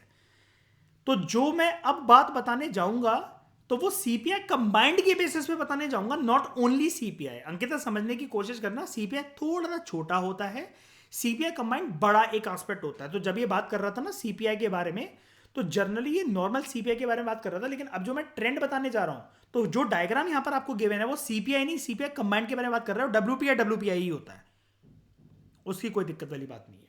ओके, ठीक है। सब लोगों को यहां तक क्लियर है? अब जो मैं बात बताने जाऊंगा, आप इसी चैप्टर के अंदर उसको सेकंड एंगल मान लो, काफी इंपॉर्टेंट बात है वो। पहली बात बताओ, क्लियर है ये सारी यहां तक जो मैंने पढ़ाया? किसी को किसी भी चीज में कोई डाउट, किसी टर्म में डाउट, डेफिनेशन में, कंसेप्ट में डाउट? बताओ। ट्रेंड में 7.8, 7%, 5%, 16.5%, 5%, डब्ल्यूपीआई सीपीआई, बताओ जल्दी बोलो, जल्दी, टाइम नहीं है। ये गूंगे बन के मत बैठा रहा करो मेरे सामने। अब मेरी बात बिल्कुल ध्यान से सुनना दोस्तों। पेज को मैंने क्लीन कर दिया है, अब आपको ज़्यादा अच्छे से दिखेगा और समझ में आएगा। डब्ल्यूपीआई और सीपीआई के ट्रेंड्स को समझते हैं। मैं आपको एक चीज़ बता रहा हूँ बहुत इंपॉर्टेंट। मैं गारंटी कभी भी यूज़ नहीं कर सकता शब्द, मुझे नहीं पता कि क्या होगा, लेकिन पास्ट ईयर के क्वेश्चन को रिप्रेजेंट देखते हुए UPSC trend based question films के अंदर बनाता है और स्टेटमेंट जनरली गलत ही देता है वो, जो भी इकोनॉमिक सर्वे या बजट से उसने पास में स्टेटमेंट बनाई है। लेकिन अब इसके बेसिस पर आप अपना खुद का ट्रेंड नहीं बना सकते कि हाँ, अगर ट्रेंड बेस्ड क्वेश्चन आया तो वो गलत ही होगा। जो हम इस चैप्टर में अब जो टॉपिक पढ़ने जा रहे हैं ना, ये ट्रेंड का क्वेश्चन है। आप ऐसा मान लो कि अगर यूपीएससी को इकोनॉमिक सर्वे से क्वेश्चन बनाना होगा और इस चैप्टर से अगर बनाना होगा, 101% इस टॉपिक से, आप ऊपर के टॉपिक को गोली मारो, ये साइड के टॉपिक को गोली मारो, ये टॉपिक प्लस ये वाला जो डायग्राम है, इससे आपको प्रीलिम्स 2023 के अंदर क्वेश्चन देखेगा ही देखेगा। अगर यूपीएससी की निगाह अगर इस पेज के ऊपर, इकोनॉमिक सर्वे का जो भी पेज होगा, अगर इस टॉपिक के ऊपर अगर गई, इस trend based topic WPI and CPI trend, बस इस टॉपिक से आपको क्वेश्चन मिलेगा ही मिलेगा। 101% गारंटी। कंडीशन ये है कि यूपीएससी की अगर निगाह यहां पर गई तो 101% बोल रहा हूं मैं आपको। और यही ट्रेंड अगर आपने इस साल सीख लिया, तो जितने भी आप में से 2024 और 5 और 6 के लिए प्रिपेयर कर रहे हो, तो इसके बाद आपको पता रहेगा कि सीपीआई डब्ल्यूपीआई कहाँ जा रहा है। जैसे फॉर एग्जांपल, एक बार अगर आप ट्रेडिंग सीख लो जैसे, तो उसके बाद आपको पता रहता है कि अच्छा यार, हम लोग ट्रैक कर रहे हैं 2-3 साल से सीख रहे हैं, तो आपको सबके रेट पता रहेंगे कि टाटा मोटर अभी कितने रेट पे चल रहा है, बिटकॉइन का प्राइस क्या चल रहा है, इथेरियम का प्राइस क्या चल रहा है। उसके बाद से आपको सारी चीज़ें पता रहती हैं जिस साल आपने ट्रेडिंग अपनी सीख ली है, उसके बाद के फिर आप पूरी प्राइस मूवमेंट को फॉलो करते रहते हो। ऐसे ही अगर आपने डब्ल्यूपीआई सीपीआई का ट्रेंड अगर आज सीख लिया, इसके बाद आपको life time in the sense, जब तक लवासना नहीं पहुंचते वही हमारी लाइफ टाइम है पढ़ाई के लिए, तब तक आपको वो चीज़ पता रहेगी। ठीक है। और बाद में अगर आप आईआरएस बन गए तो फिर लाइफ टाइम ही आपके साथ है। अब इस ट्रेंड को समझते हैं। Trend is very important, at most important topic है ये। हर चैप्टर में जैसे मैं बोलता हूँ ना, वेरी वेरी वेरी इंपॉर्टेंट, तो इस चैप्टर में से अगर आप 1000 बार भी वेरी लगाओगे ना, इसके आगे ये भी कम है, इतना इंपॉर्टेंट है ये। सिंस 2021, मेरी बात ध्यान से समझना, इसको समझाने में बहुत लोगों की तशरीफ हट जाती है कि ये कन्वर्जेंस और डाइवर्जेंस के ट्रेंड्स को मैं आपको बहुत इजी लैंग्वेज के अंदर अपने पूरी कोशिश करूंगा कि मैं आपको पूरा अच्छे से समझाऊं। सिंस 2021 डब्ल्यूपीआई और सीपीआई ने कुछ ऐसा डांस करा है कि जैसे मतलब मान लो कि ट्रेडिंग मार्केट्स को जैसे इंस्टीट्यूशंस नचाते हैं ना, all time high all time low, all time high all time low, ऊपर नीचे जिगजैग मूवमेंट। सिमिलरली डब्ल्यूपीआई और सीपीआई के ट्रेंड ऐसे हैं, ये भाग रहे हैं, आरबीआई सरकार फिर खींच के वापस ला रही है, ये भाग रहे हैं ऊपर, फिर वो खींच के ला रहे हैं नीचे, ये फिर भाग रहे हैं ऊपर, फिर वो खींच के ला रहे हैं ऊपर नीचे। यानी कि ये रहे हैं नोटोरियस और सरकार लाई है खींच के। अब इस प्रोसेस में हुआ क्या, हमें ना दो चीजें देखने को मिली। क्या? डब्ल्यूपीआई सीपीआई के अंदर इस बार दोनों चीजें एक साथ हुई, और उन चीजों का नाम है डाइवर्जेंस भी हुआ और कन्वर्जेंस भी हुआ। सिंपल सी बात एक बता देता हूं, हम पॉइंट ए पर हैं, ठीक है। अगर इस पॉइंट से दो चीजें ऐसे दिशा में जा रही हैं, एक नॉर्थ की तरफ एक साउथ की तरफ, ये होता है दोस्तों डाइवर्जेंस, ये होता है डाइवर्जेंस।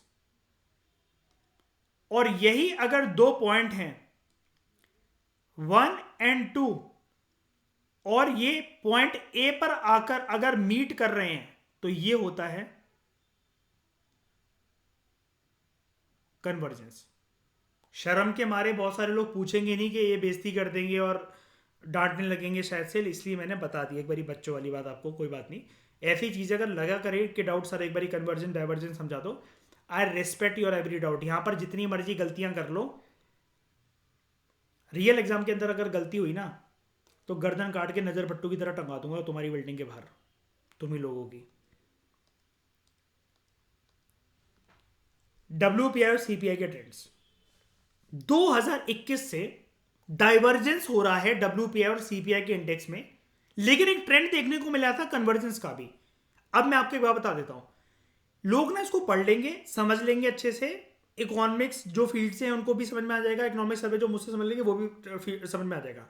मैं अगेन बोलता हूं, टेक्स्ट को तो हर कोई रट्टा मार लेता है, हमें कुछ और समझना पड़ेगा। इस टॉपिक को स्टार्ट करने से पहले एक बात और इंपॉर्टेंट बताना चाहूंगा यार, यूपीएससी अगर ये पूछ लेना, यूपीएससी के पेपर मेकर बहुत शांत दिमाग से पेपर बनाते हैं कि उनको पता रहता है किस गर्मी, दिमाग की गर्मी के साथ लौंडे लौंडी अपने कमरों में पढ़ रहे हैं और वो भाग रहे हैं। और शांत दिमाग को वही पकड़ सकता है जिसका शांत दिमाग हो, गर्म दिमाग कभी भी शांत दिमाग को नहीं पकड़ सकता। इसमें से क्वेश्चन को पहचान ना सको तो यूपीएससी ट्रैप क्या बिछाएगा, WPI और CPI के ट्रेंड्स में सबसे पहले क्या हुआ, कन्वर्जेंस हुआ कि डाइवर्जेंस हुआ। तो मैं आपको एक बात बता देता हूं, आप टेक्स्ट को मारो गोली, डायरेक्ट डायग्राम की तरफ आओ। Text can lie but diagram can never लाई। हम साल शुरू कर रहे हैं अपना 2020-21 से, यहीं से बात शुरू करी इकोनॉमिक सर्वे ने, क्योंकि अपनी सिंस 2021, ठीक है। हम एक बारी लेकिन उससे कोविड का टाइम को देखते हैं। सबसे पहले ट्रेंड क्या है बताओ, ये ट्रेंड क्या है, ये डाइवर्जेंस पॉइंट है कन्वर्जेंस पॉइंट है, जल्दी बताओ, जल्दी बताओ। कन्वर्जेंस। तो नंबर 1 हम ट्रेंड बनाते हैं, सबसे पहले होता है कन्वर्जेंस।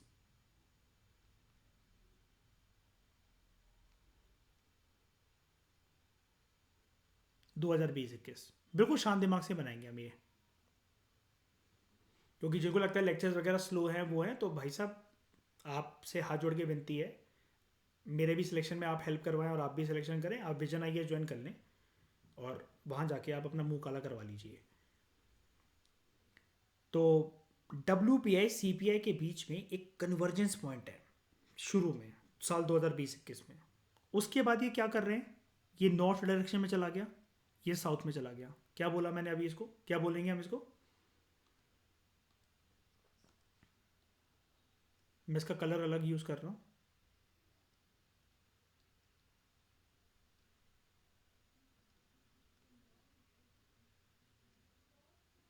इक्कीस 22। अब बताओ फिर से ये कैसा लग रहा है कि ये दोनों आगे चलकर पास आ जाएंगे क्या,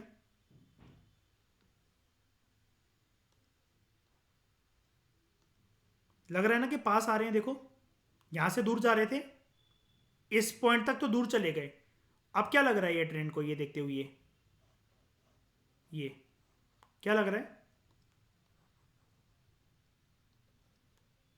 पास।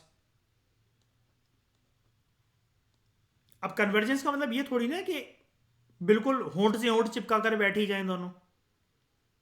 दो लोग अगर क्लोज है, मैं अगर अपनी बंदी के साथ पर्सनल रूम में बैठा हूं तो जरूरी थोड़ी ना कि उसके होंठ में घुस के बैठूंगा मैं, कंधे पे भी तो सर रख सकता हूं, उसकी गोदी में भी तो लेट सकता हूं। तो ये है अगेन पॉइंट ऑफ कन्वर्जेंस।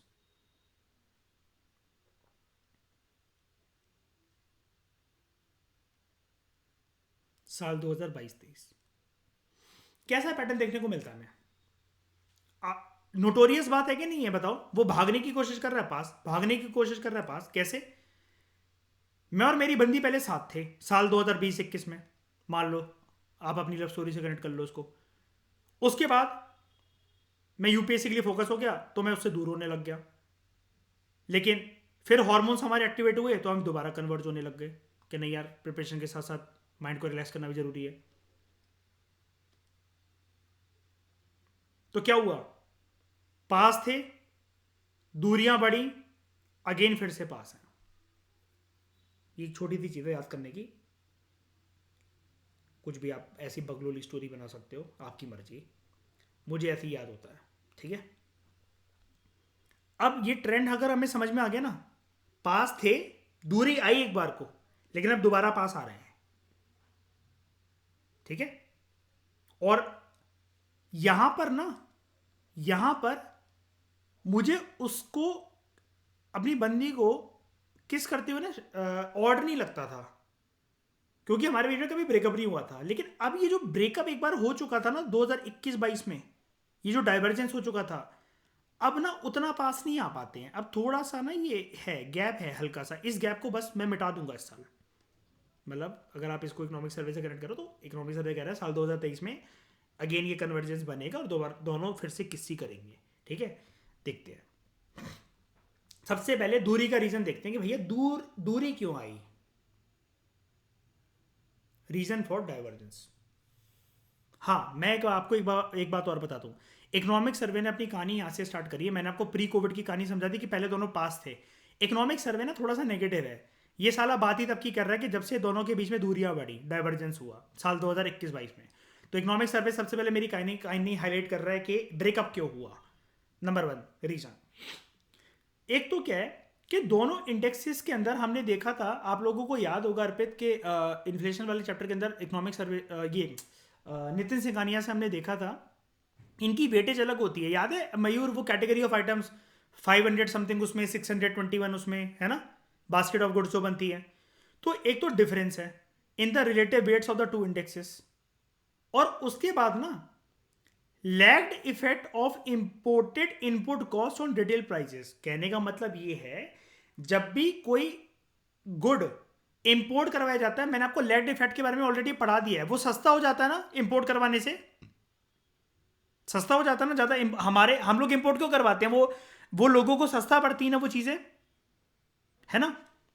और लोग इंपोर्ट क्यों करवा रहे हैं किसी भी गुड को, इनपुट के तौर पर, यानी कि वो रॉ मटेरियल के तौर पर यूज करवा रहे हैं, उससे वो कोई ना कोई गुड बनाएंगे, वो जो भी, मतलब चाहे वो कंजम्पशन के लिए हो, चाहे वो कुछ सर्विस के लिए बनवा रहे हो, हमें उससे मतलब नहीं है। आप लोग कंफ्यूज तो नहीं हो रहे ना, लैग्ड इफेक्ट वाली बात याद है ना, मैं 2 चैप्टर पहले समझा चुका हूं इकोनॉमिक सर्वे के अंदर, भूले तो नहीं ना उस चीज को, इन्वर्टेड जो हमने बात करी थी। अब लैग्ड इफेक्ट क्या है, मैं आपको एक बात बता देता हूं, एक और चीज बता देता हूं। जो ये इंपोर्टेड इनपुट कॉस्ट है ना, मतलब जो भी है, बाहर से हमने जो भी सामान मंगवाया और वो जो है सस्ता पड़ेगा, जो हम उसको रॉ मटेरियल की तरह यूज करके कोई और गुड प्रोड्यूस करेंगे तो वो बनाना सस्ता पड़ेगा, फिर हम महंगे रेट पे उसको बेच सकते हैं और मार्जिन निकाल सकते हैं। इसका इफेक्ट फील होने में ना दोस्तों, इसका इफेक्ट फील होने में there is some amount of lag. ये इतनी जल्दी फील नहीं होता है। मतलब मान लो, कहने इकोनॉमिक सर्वे ये कह रहा है, ये प्रक्रिया शुरू हो चुकी है कि इंपोर्टेड गुड्स आ रहे हैं जो कि इनपुट की तरह यूज होंगे और जो कि यहां पर गुड की प्रोडक्शन को सस्ता बना देंगे। लेकिन ये चीज अभी तक इकोनॉमी के अंदर आउटकम निकल कर नहीं आई है, अभी तक प्रोसेस स्टार्ट हो गया, उसका रिजल्ट नहीं आया है अभी तक। और इकोनॉमिक सर्वे ने पहली बात है बोला भी था पहले चैप्टर के अंदर, आपको याद है शाइनी, कि बहुत सारी ऐसी चीजें हैं जिसके इफेक्ट आना भी बाकी है, अभी वो इफेक्ट फील नहीं हुए। इकोनॉमिक सर्वे ने बहुत सारी चीजों के बारे में बोला था, ऐसा याद है चैप्टर 1, उनमें से यही एक पहली चीज है। देखो, अगर हम किसी भी गुड को एज रॉ मटेरियल इंपोर्ट करवा रहे हैं शाइनी, तो ये बुरी बात है कि अच्छी बात है, पहले बताओ ये। नहीं, ये नहीं कह सकते शाइनी। देखो, कंज्यूमर्स के लिहाज, सॉरी, जो मैन्युफैक्चरर्स हैं उनके लिहाज से उनको फायदा अगर मिल रहा है तो वो चीज़ ठीक है। हाँ, हाँ, एज अ सॉल्यूशन के तौर पर आप कह सकते हो कि सरकार को प्रयास ये करना चाहिए, मतलब आप ठीक बोल रहे हो, लेकिन मैं आपको बता रहा हूँ कि आपको ये बोलना चाहिए कि सर कोशिश ये करनी चाहिए ना कि देश में प्रोड्यूस हो जाए वो वाली चीज़ भी और सस्ते रेट पर हो जाए। हमारे देश में ऐसा कोई बहुत कम रॉ मटेरियल ऐसे हैं जो कि हमारे देश में नहीं मिल सकते, सब कुछ मिल जाता है, लेकिन वो महंगा है यार बहुत कुछ। और बाहर से बल्क में मंगवा लो तो वो सस्ता पड़ जाता है। मयूर मुझे एक बात बताओ, प्यूमा, नाइकी, एडिडास, रीबॉक और ये वाली बात ना अर्पित आप भी जानते होगे, दिल्ली, गुरुग्राम, नोएडा, मेरठ, कितने लोगों ने इसके ब्रांड के ही सच में जूते पहनते हैं, कितने लोग फर्स्ट कॉपी पहनते हैं, पता लगा सकता है कोई? बताओ। नहीं ना। वो तो अर्पित आप तो बाल देखकर पता लगाते हो क्या ना, छपरी वाले। नहीं फिर भी मतलब एकदम से अगर एक झलक मारो तो अगर कोई पर्सन ये क्लेम कर रहा है कि हाँ भाई मैंने 20-20 हज़ार के जूते लिए तो आप मान जाओगे कि अगर वो अच्छे घर से कुछ भी है कि भैया फर्स्ट कॉपी नहीं लिए होंगे, है ना। अब लोग क्या सोचते हैं कि वो जो फर्स्ट कॉपी हैं जो कि इधर से साउथ ईस्ट एशियन कंट्री से इंपोर्ट होते हैं, कुछ भी होते हैं, उतने में अगर हम 20,000 रुपये लगाएं तो 10 जोड़ी 12 जोड़ी जूते आ जाएंगे जिसको हम दिन में 2-2 बार बदल बदल के पहन सकते हैं पूरे हफ्ते। ये वाली बात है। ठीक है, तो पहले बताओ डाइवर्जेंस का रीजन समझ में आया? मतलब वो ये कह रहा है अंकिता कि सीपीआई का ना वेट अलग है। मैं एक बार के लिए अब इसको मिटा देता हूं, प्यार मोहब्बत को मिटाता हूं और मैं रियल डायग्राम की बात करता हूं।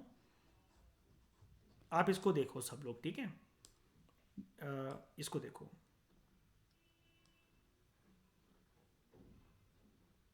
सीपीआई कंबाइंड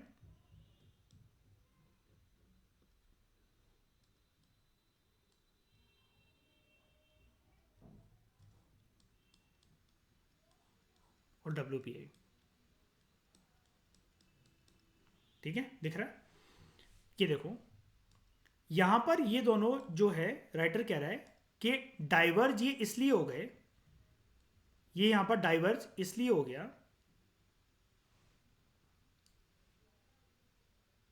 बिकॉज दोनों की ना वेटेज अलग है।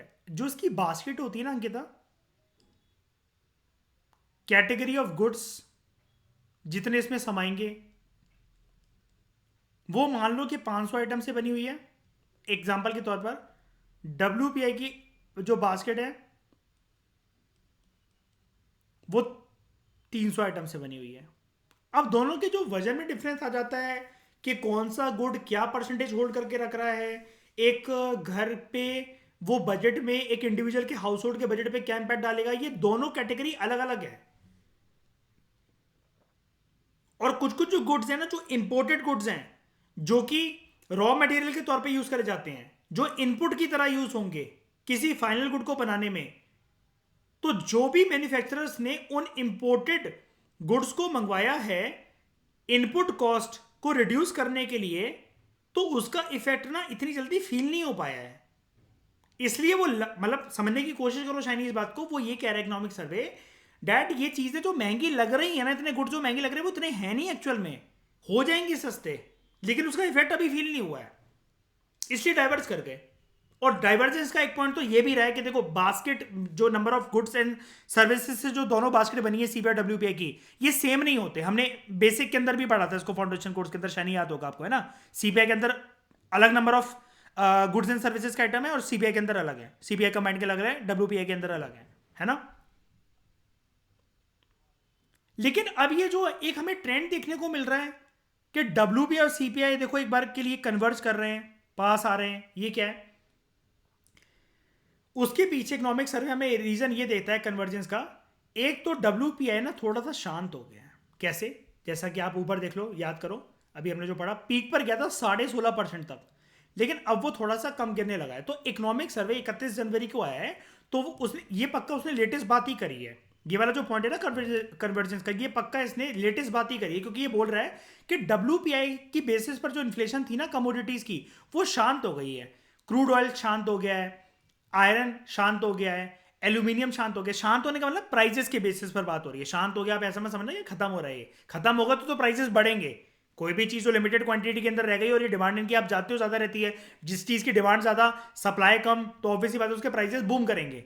लेकिन यहां पर क्रूड ऑयल के प्राइसेस शांत हो गए, आयरन के प्राइसेस शांत हो गए, एल्यूमिनियम के प्राइसेस शांत हो गए, along with rise in CPI inflation. लेकिन सीपीआई इन्फ्लेशन बढ़ गई है, कंज्यूमर प्राइस इंडेक्स वगैरह रिटेल वगैरह की चीजें बढ़ गई हैं। और ये बेसिकली इकोनॉमिक सर्वे में ये बता रहा है सीपीआई की जो बास्केट है ना, उसमें से गुड्स, सीपीआई कंबाइंड की जो बास्केट है उसमें से गुड्स ना बढ़कर ना सर्विसेज की कॉस्ट बढ़ गई है। सर्विसेज की कॉस्ट बढ़ गई है। शाइनी बताओ, सिर्फ एक ही सर्विस ऐसी रह गई है हमारे देश के अंदर जिसमें लूटपाट नहीं मची हुई है, जो फेवरेबल रेट पर रखा हुआ है अपने प्राइसेस को। जल्दी बताओ अर्पित, कौन सी सर्विस है इसकी? बाकी सारी सर्विसेज महंगी हैं। ओला करना, उबर करना, कुछ भी करना। बताओ मयूर, ऐसी कौन सी सर्विस है? सर्विस सर्विस पैदल चलने के पैसे देते हो?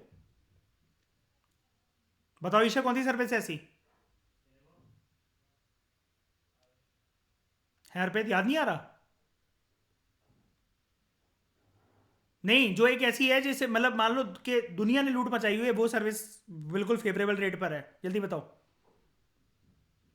अबे नहीं, थप्पड़ मारो अपने आपके सब लोग। ट्रू आईएएस एंड पीसीएस का फाउंडेशन कोर्स।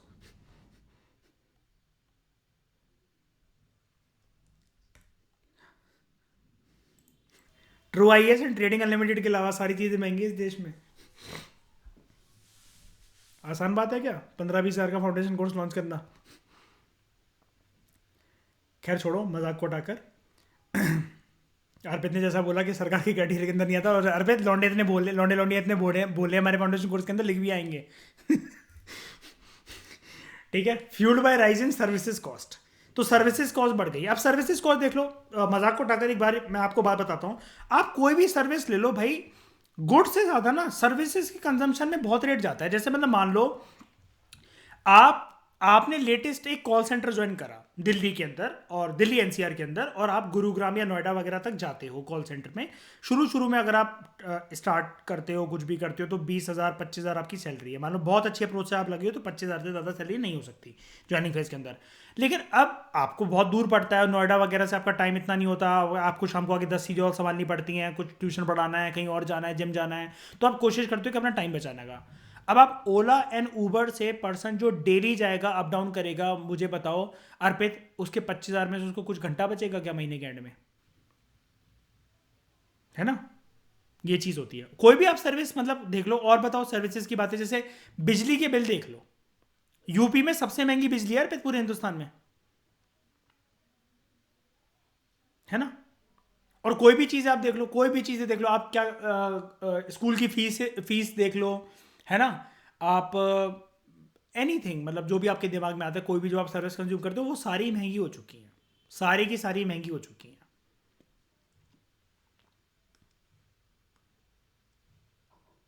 आप इसको ऐसा भी कह सकते हो, बाल कटवाना, लड़कियां कह सकती हैं वैक्सिंग करवाना। ठीक है। हाँ ठीक है मयूर। ये सारी चीज़ें महंगी हो चुकी हैं। तो दोस्तों क्या कह रहा है ये? A cooling in WPI inflation of commodities, मतलब जो जितने इनके राइज प्राइस राइज था वो अब शांत हो गया है। बताओ, बोल रहा है कि नहीं बोल रहा है कि प्राइजेस जितने बढ़ रहे थे शांत हो गए हैं? हाँ कि ना? ठीक है।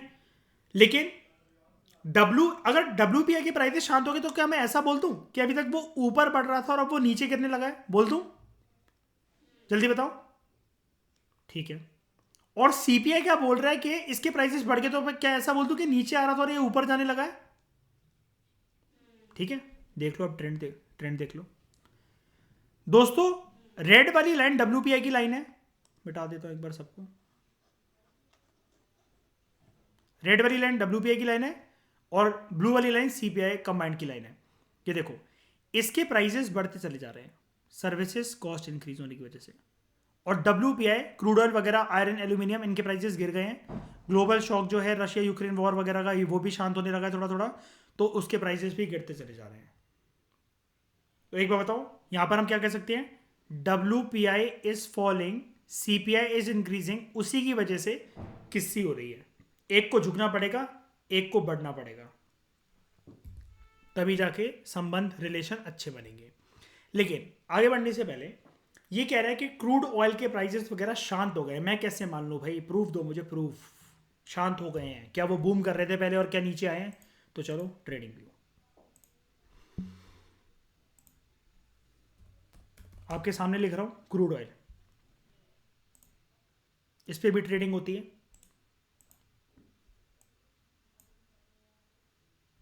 जी हाँ दोस्तों, ठीक है। क्रूड ऑयल के प्राइजेस जो है दोस्तों,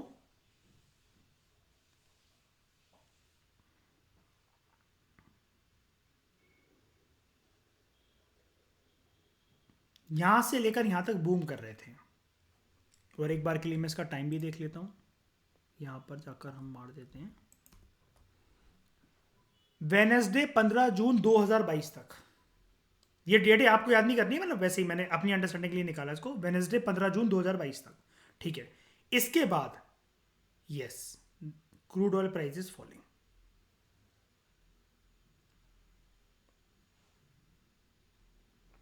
यानी कि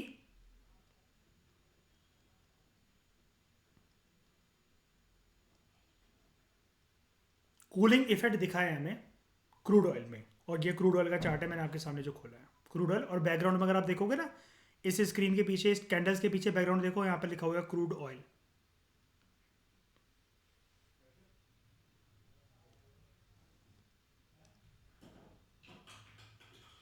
ठीक है। और दोस्तों एक बात और दिखा देता हूँ जो एल्यूमिनियम के बारे में बोल रहा है। एल्यूमिनियम के प्राइसेस भी कह रहा था, आयरन के कह रहा था, एल्यूमिनियम के कह रहा था, क्रूड ऑयल के कह रहा था। यहां तक 7 मार्च 2022 तक जो एल्यूमिनियम के प्राइसेस थे वो स्काई रॉकेट थे। और उसके बाद इसके अंदर भी एक कूलिंग ऑफ का इफेक्ट आया है, गिरा है। एंड अगेन जो मैंने आपके सामने चार्ट खोला, बैकग्राउंड देखो, एल्यूमिनियम का चार्ट है, यहां पर भी लिखा हुआ है, ठीक है। इन सब में ट्रेड होता है, आप लोग भी इसमें ट्रेड कर सकते हो ट्रेडिंग को सीखने के बाद, ठीक है। यहां तक बात क्लियर है। आगे आते हैं, अब चलते हैं प्रॉपर तरीके से घर परिवार का हमारा जो बजट बनता है ना, अब हम घरों के अंदर घुसते हैं। और जैसा कि एक एनेक्डोट से मैंने इस चैप्टर की शुरुआत करी थी, एक वो हस्बैंड जिसकी 45,000 सैलरी थी और बीवी को पैसे कुछ कुछ चाहिए थे। जैसी सैलरी आई कि 18,000 अलग कर दो, मुझे बच्चों जो चिंटू है उसकी फीस भरनी है, किराया लाना है, किराया देना है, और राशन वगैरह लाना है, वो सब चीज़ें। डोमेस्टिक रिटेल इन्फ्लेशन, मुझे आप लोग एक बात बताइए ज़रा, यहाँ पर डोमेस्टिक रिटेल इन्फ्लेशन ही क्यों लिखा हुआ है? आप लोग क्वेश्चन करा करो ऐसे अपने आप से, जब सेल्फ स्टडी भी करते हो ना, कि यही क्यों लिखा हुआ है, ऐसा क्यों है, इसका मतलब क्या है। तो ऐसी क्यूरियोसिटी आपकी डेवलप होती है हर एक चीज़ की, ठीक है। एक एक शब्द के ऊपर मैं वर्ड मीनिंग सर्च कर करके करता हूँ, बहुत बिल्कुल बच्चों की तरह, कि यार उससे बेटर ना मेरे से कोई आर्ग्यू ना कर पाए उस टॉपिक के बारे में, मुझे कोई जान ना पाए, मुझे कोई कुछ नया ना बता पाए, लेकिन मैं दूसरों को 500 नई चीज़ें बता दूंगा। ये क्यूरियोसिटी की वजह से होता है, आप भी ऐसी क्यूरियोसिटी पाला करो। यहां पर मुझे एक बात बताओ, डोमेस्टिक रिटेल इन्फ्लेशन क्यों लिखा हुआ है, डोमेस्टिक होलसेल इन्फ्लेशन क्यों नहीं लिखा हुआ है? क्योंकि जहां पर वर्ड आ गया इंडिया के अंदर डोमेस्टिक, तो डोमेस्टिक हाउस होल्ड मतलब जो लोग हैं, मियाँ बीवी हैं, या कोई घर पे भी अगर आप रह रहे हो, आप पीजी में रह रहे हो, कुछ भी रह रहे हो, हमेशा हम जो चीज़ खरीद कर लाएंगे अपने पैसों से, कैसे लाएंगे, रिटेल प्राइसेस पर कि होलसेल प्राइसेस पर? और होलसेल पे ला रहे हो तो बल्क में खरीदना पड़ेगा, बताओ। रिटेल, तो इस चैप्टर की स्टार्टिंग में जो मैंने कंसेप्ट दिया था, वो आप काम आ रहा है ना, 5,000 टूथपेस्ट वाला और वो 10,000 पैकेट मैगी वाला। ऐसे नहीं खरीदते हम, ऐसे नहीं खरीदते ना हम कभी भी, ठीक है। इसलिए यहाँ पर लिखा हुआ है domestic retail inflation. Retail inflation basically I है, मतलब घर खर्ची महंगी क्यों हो गई है, तो उसके पीछे इकोनॉमिक सर्वे डिनाई नहीं कर रहा है इस बात से, जो कि हम लोगों को फील भी हुआ पिछले 1 डेढ़ साल के अंदर, हायर फूड इन्फ्लेशन की वजह से। भाई सामान, घर का राशन ना बहुत महंगा है, कुल मिलाकर इसका कोई मतलब नहीं है, राशन की बात हो रही है यहाँ पर बस, और कुछ नहीं है। राशन बहुत महंगा हो गया है। बड़े सारे स्टेट्स के अंदर एक ट्रेंड देखना, ये भी एक अच्छा ट्रेंड लगा मुझे, जिसके ऊपर क्वेश्चन बन सकता है। सौगंधा, 2023 में ऐसे क्वेश्चंस को फेस करने के लिए रेडी रहना, इस ट्रेंड को पकड़ लो ध्यान से। बड़े सारे स्टेट्स के अंदर रूरल इन्फ्लेशन ज्यादा रही अर्बन इन्फ्लेशन से, और उसके पीछे रीजन ये है, गांव के अंदर फूड इन्फ्लेशन ज्यादा रही।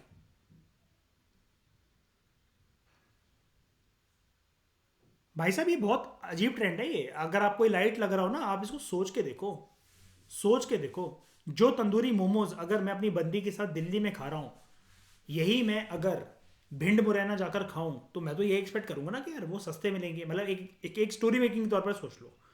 लेकिन रूरल एरियाज में इकोनॉमिक सर्वे बता रहा है कि साल 2022-23 में हायर रूरल इन्फ्लेशन रही है देन अर्बन इन्फ्लेशन। अब अगेन मैंने क्या बताया था, अगर आपको उसको समझना हो कि यार आप बोल तो ठीक रहे हो और सच में यार भिंड मुरैना के अंदर या अगर हम मुजफ्फरनगर जा रहे हैं, कहीं पर भी जा रहे हैं, तो दिल्ली के कंपैरिजन, नोएडा के कंपैरिजन में यहाँ पर तो सस्ते ही मोमोज मिलेंगे, खाना वगैरह सब सस्ते तो मिलेगा।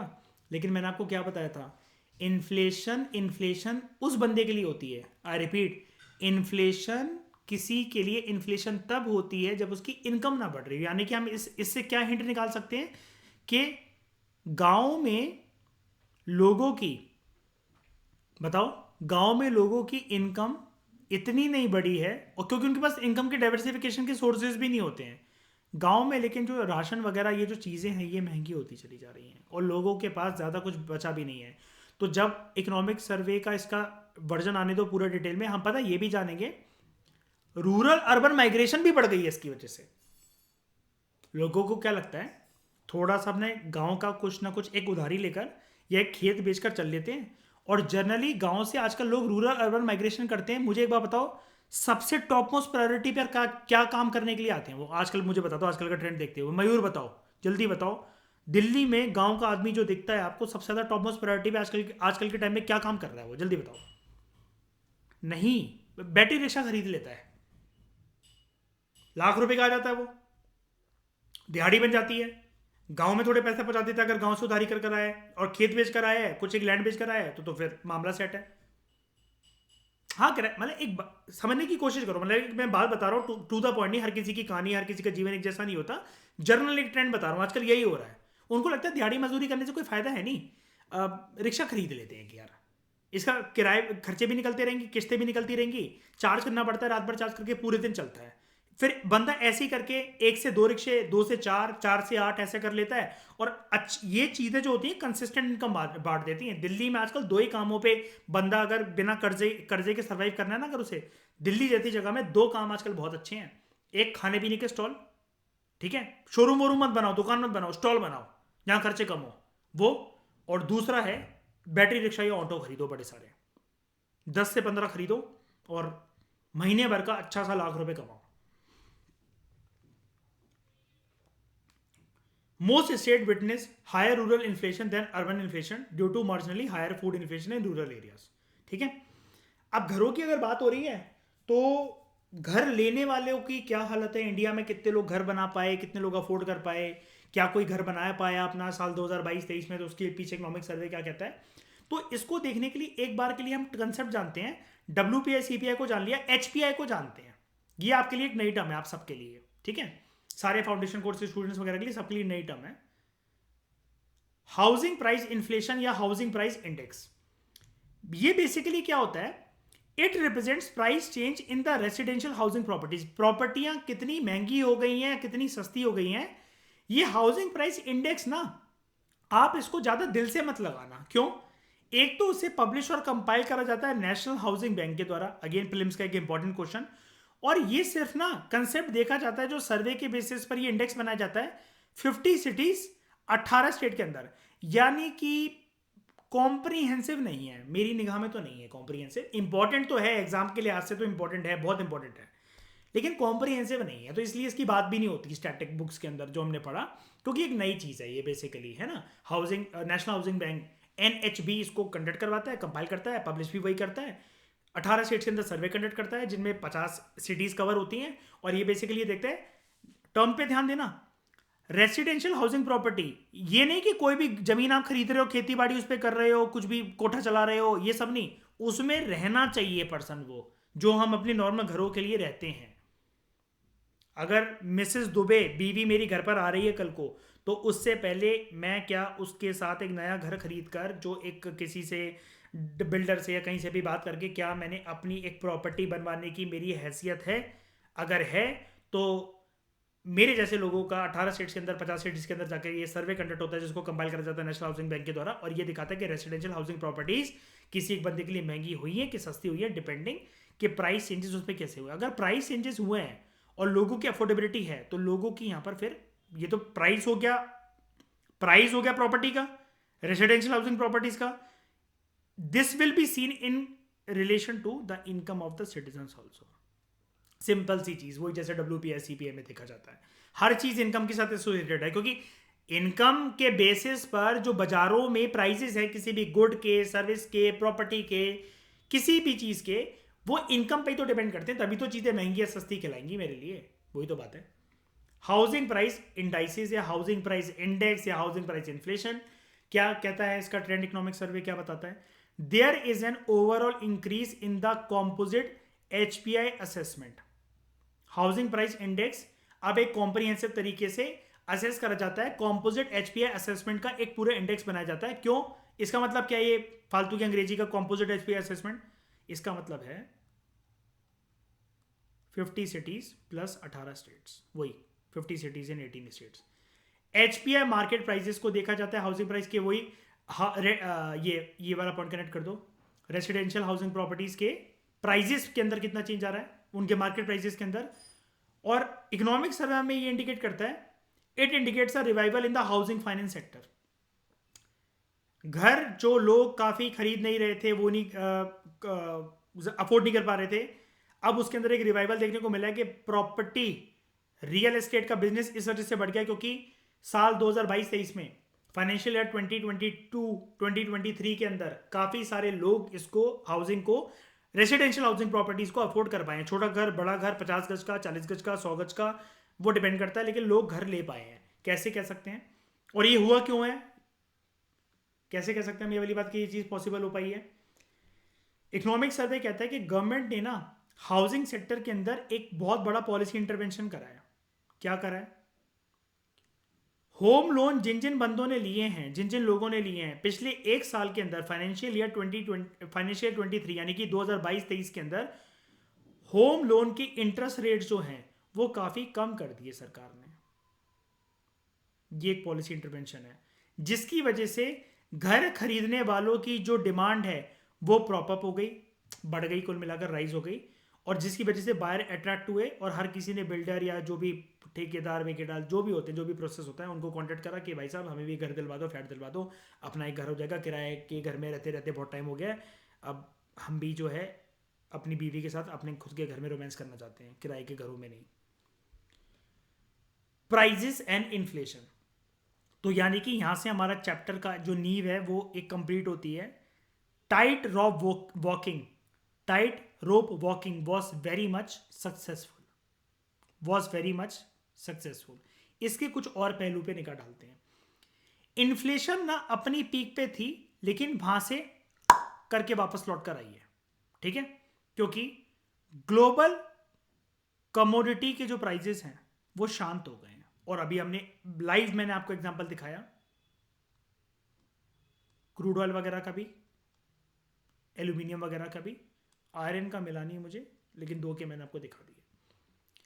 गवर्नमेंट मेजर्स, सरकार ने क्या क्या मेजर्स लिए हैं डोमेस्टिक सप्लाई को इंश्योर करने के लिए कि लोगों के घरों में जो बजट है, जो बास्केट है मार्केट सप्लाई की, मार्केट बास्केट, वो बिगड़े ना, और इन्फ्लेशन कंट्रोल में रहे, अपनी औकात के अंदर रहे महंगाई। सरकार ने क्या क्या करा? नंबर 1, इंपोर्ट ड्यूटी जो मेजर इनपुट्स पर यूज होती थी, फेरोनिकल पर, कोकिंग कोल पर, PCI कोल पर, इसको सरकार ने जीरो कर दिया। Those who are giving 2023 prelims, इस लाइन को याद रखना प्लीज। सरकार ने किस किस की इंपोर्ट ड्यूटी जीरो कर दी है, और UPSC इन सब चीजों के ऊपर, कोयले चावल के ऊपर आजकल क्वेश्चन पूछने लगा है। हाँ, मैं आपको एक बार ना फेरोनिकल के बारे में एक बात बताना चाहता हूं, छोटी सी बात, डोंट वरी, साइंस के लेक्चर में हम बाद में देख लेंगे ये वाली बात। कौन क्या? फेरोनिकल ये जो है ये डायरेक्टली यूज होता है स्टेनलेस स्टील को बनाने में और फेरस एलॉयस के लिए, ठीक है, छोटी सी बात। दिस इज फेरोनिकल, ये इंपोर्ट करवाया जाता था, इसके ऊपर इंपोर्ट ड्यूटी जो है सरकार ने कितनी कर दी? जल्दी बताओ कितनी कर दी? जीरो कर दी। कोकिंग कोल तो आप जानते हो, नॉर्मल कोयला, ठीक है, लेकिन मैं आपको एक ये वाली बात बताता हूँ, PCI कोल बताता हूँ।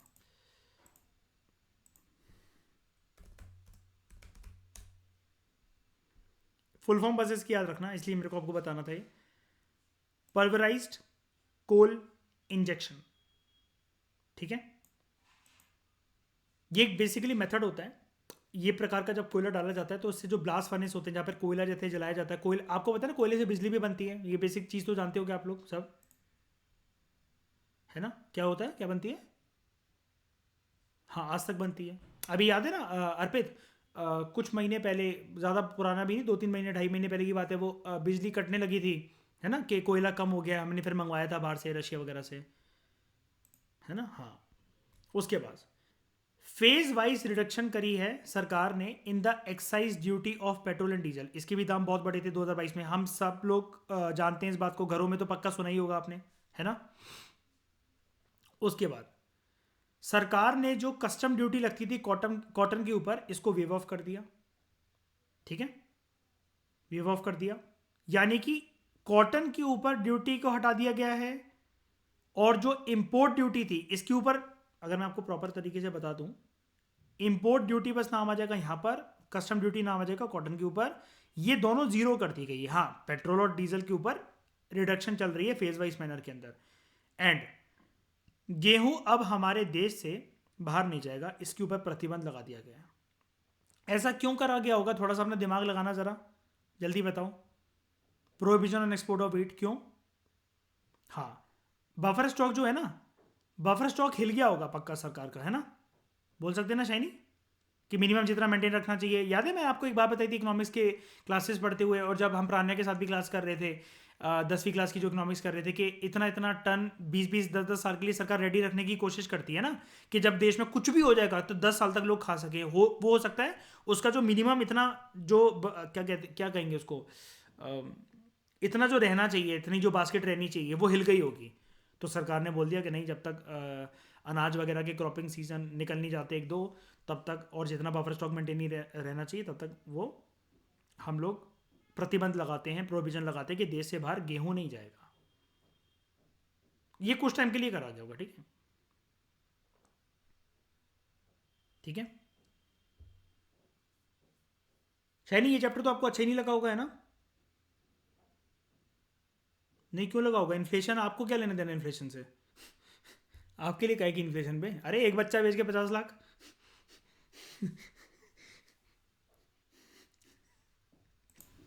तो दोस्तों, कोई भी दिक्कत आई आप लोगों को बताओ, जितना मुझसे हो सका मैंने कॉम्प्रिहेंसिव जो भी यहाँ पर दे रखा था एक एक शब्द को खोद के बता दिया है।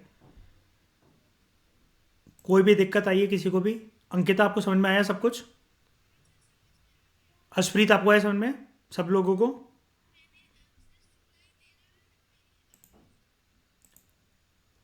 बाकी किसी को कोई डाउट, जल्दी कंफर्म करो। ठीक है हर्षप्रीत, समझ में आ गया ना? ओके, इस डिस्कशन में दोस्तों फिलहाल लेते हैं। Thank you very much for discussion.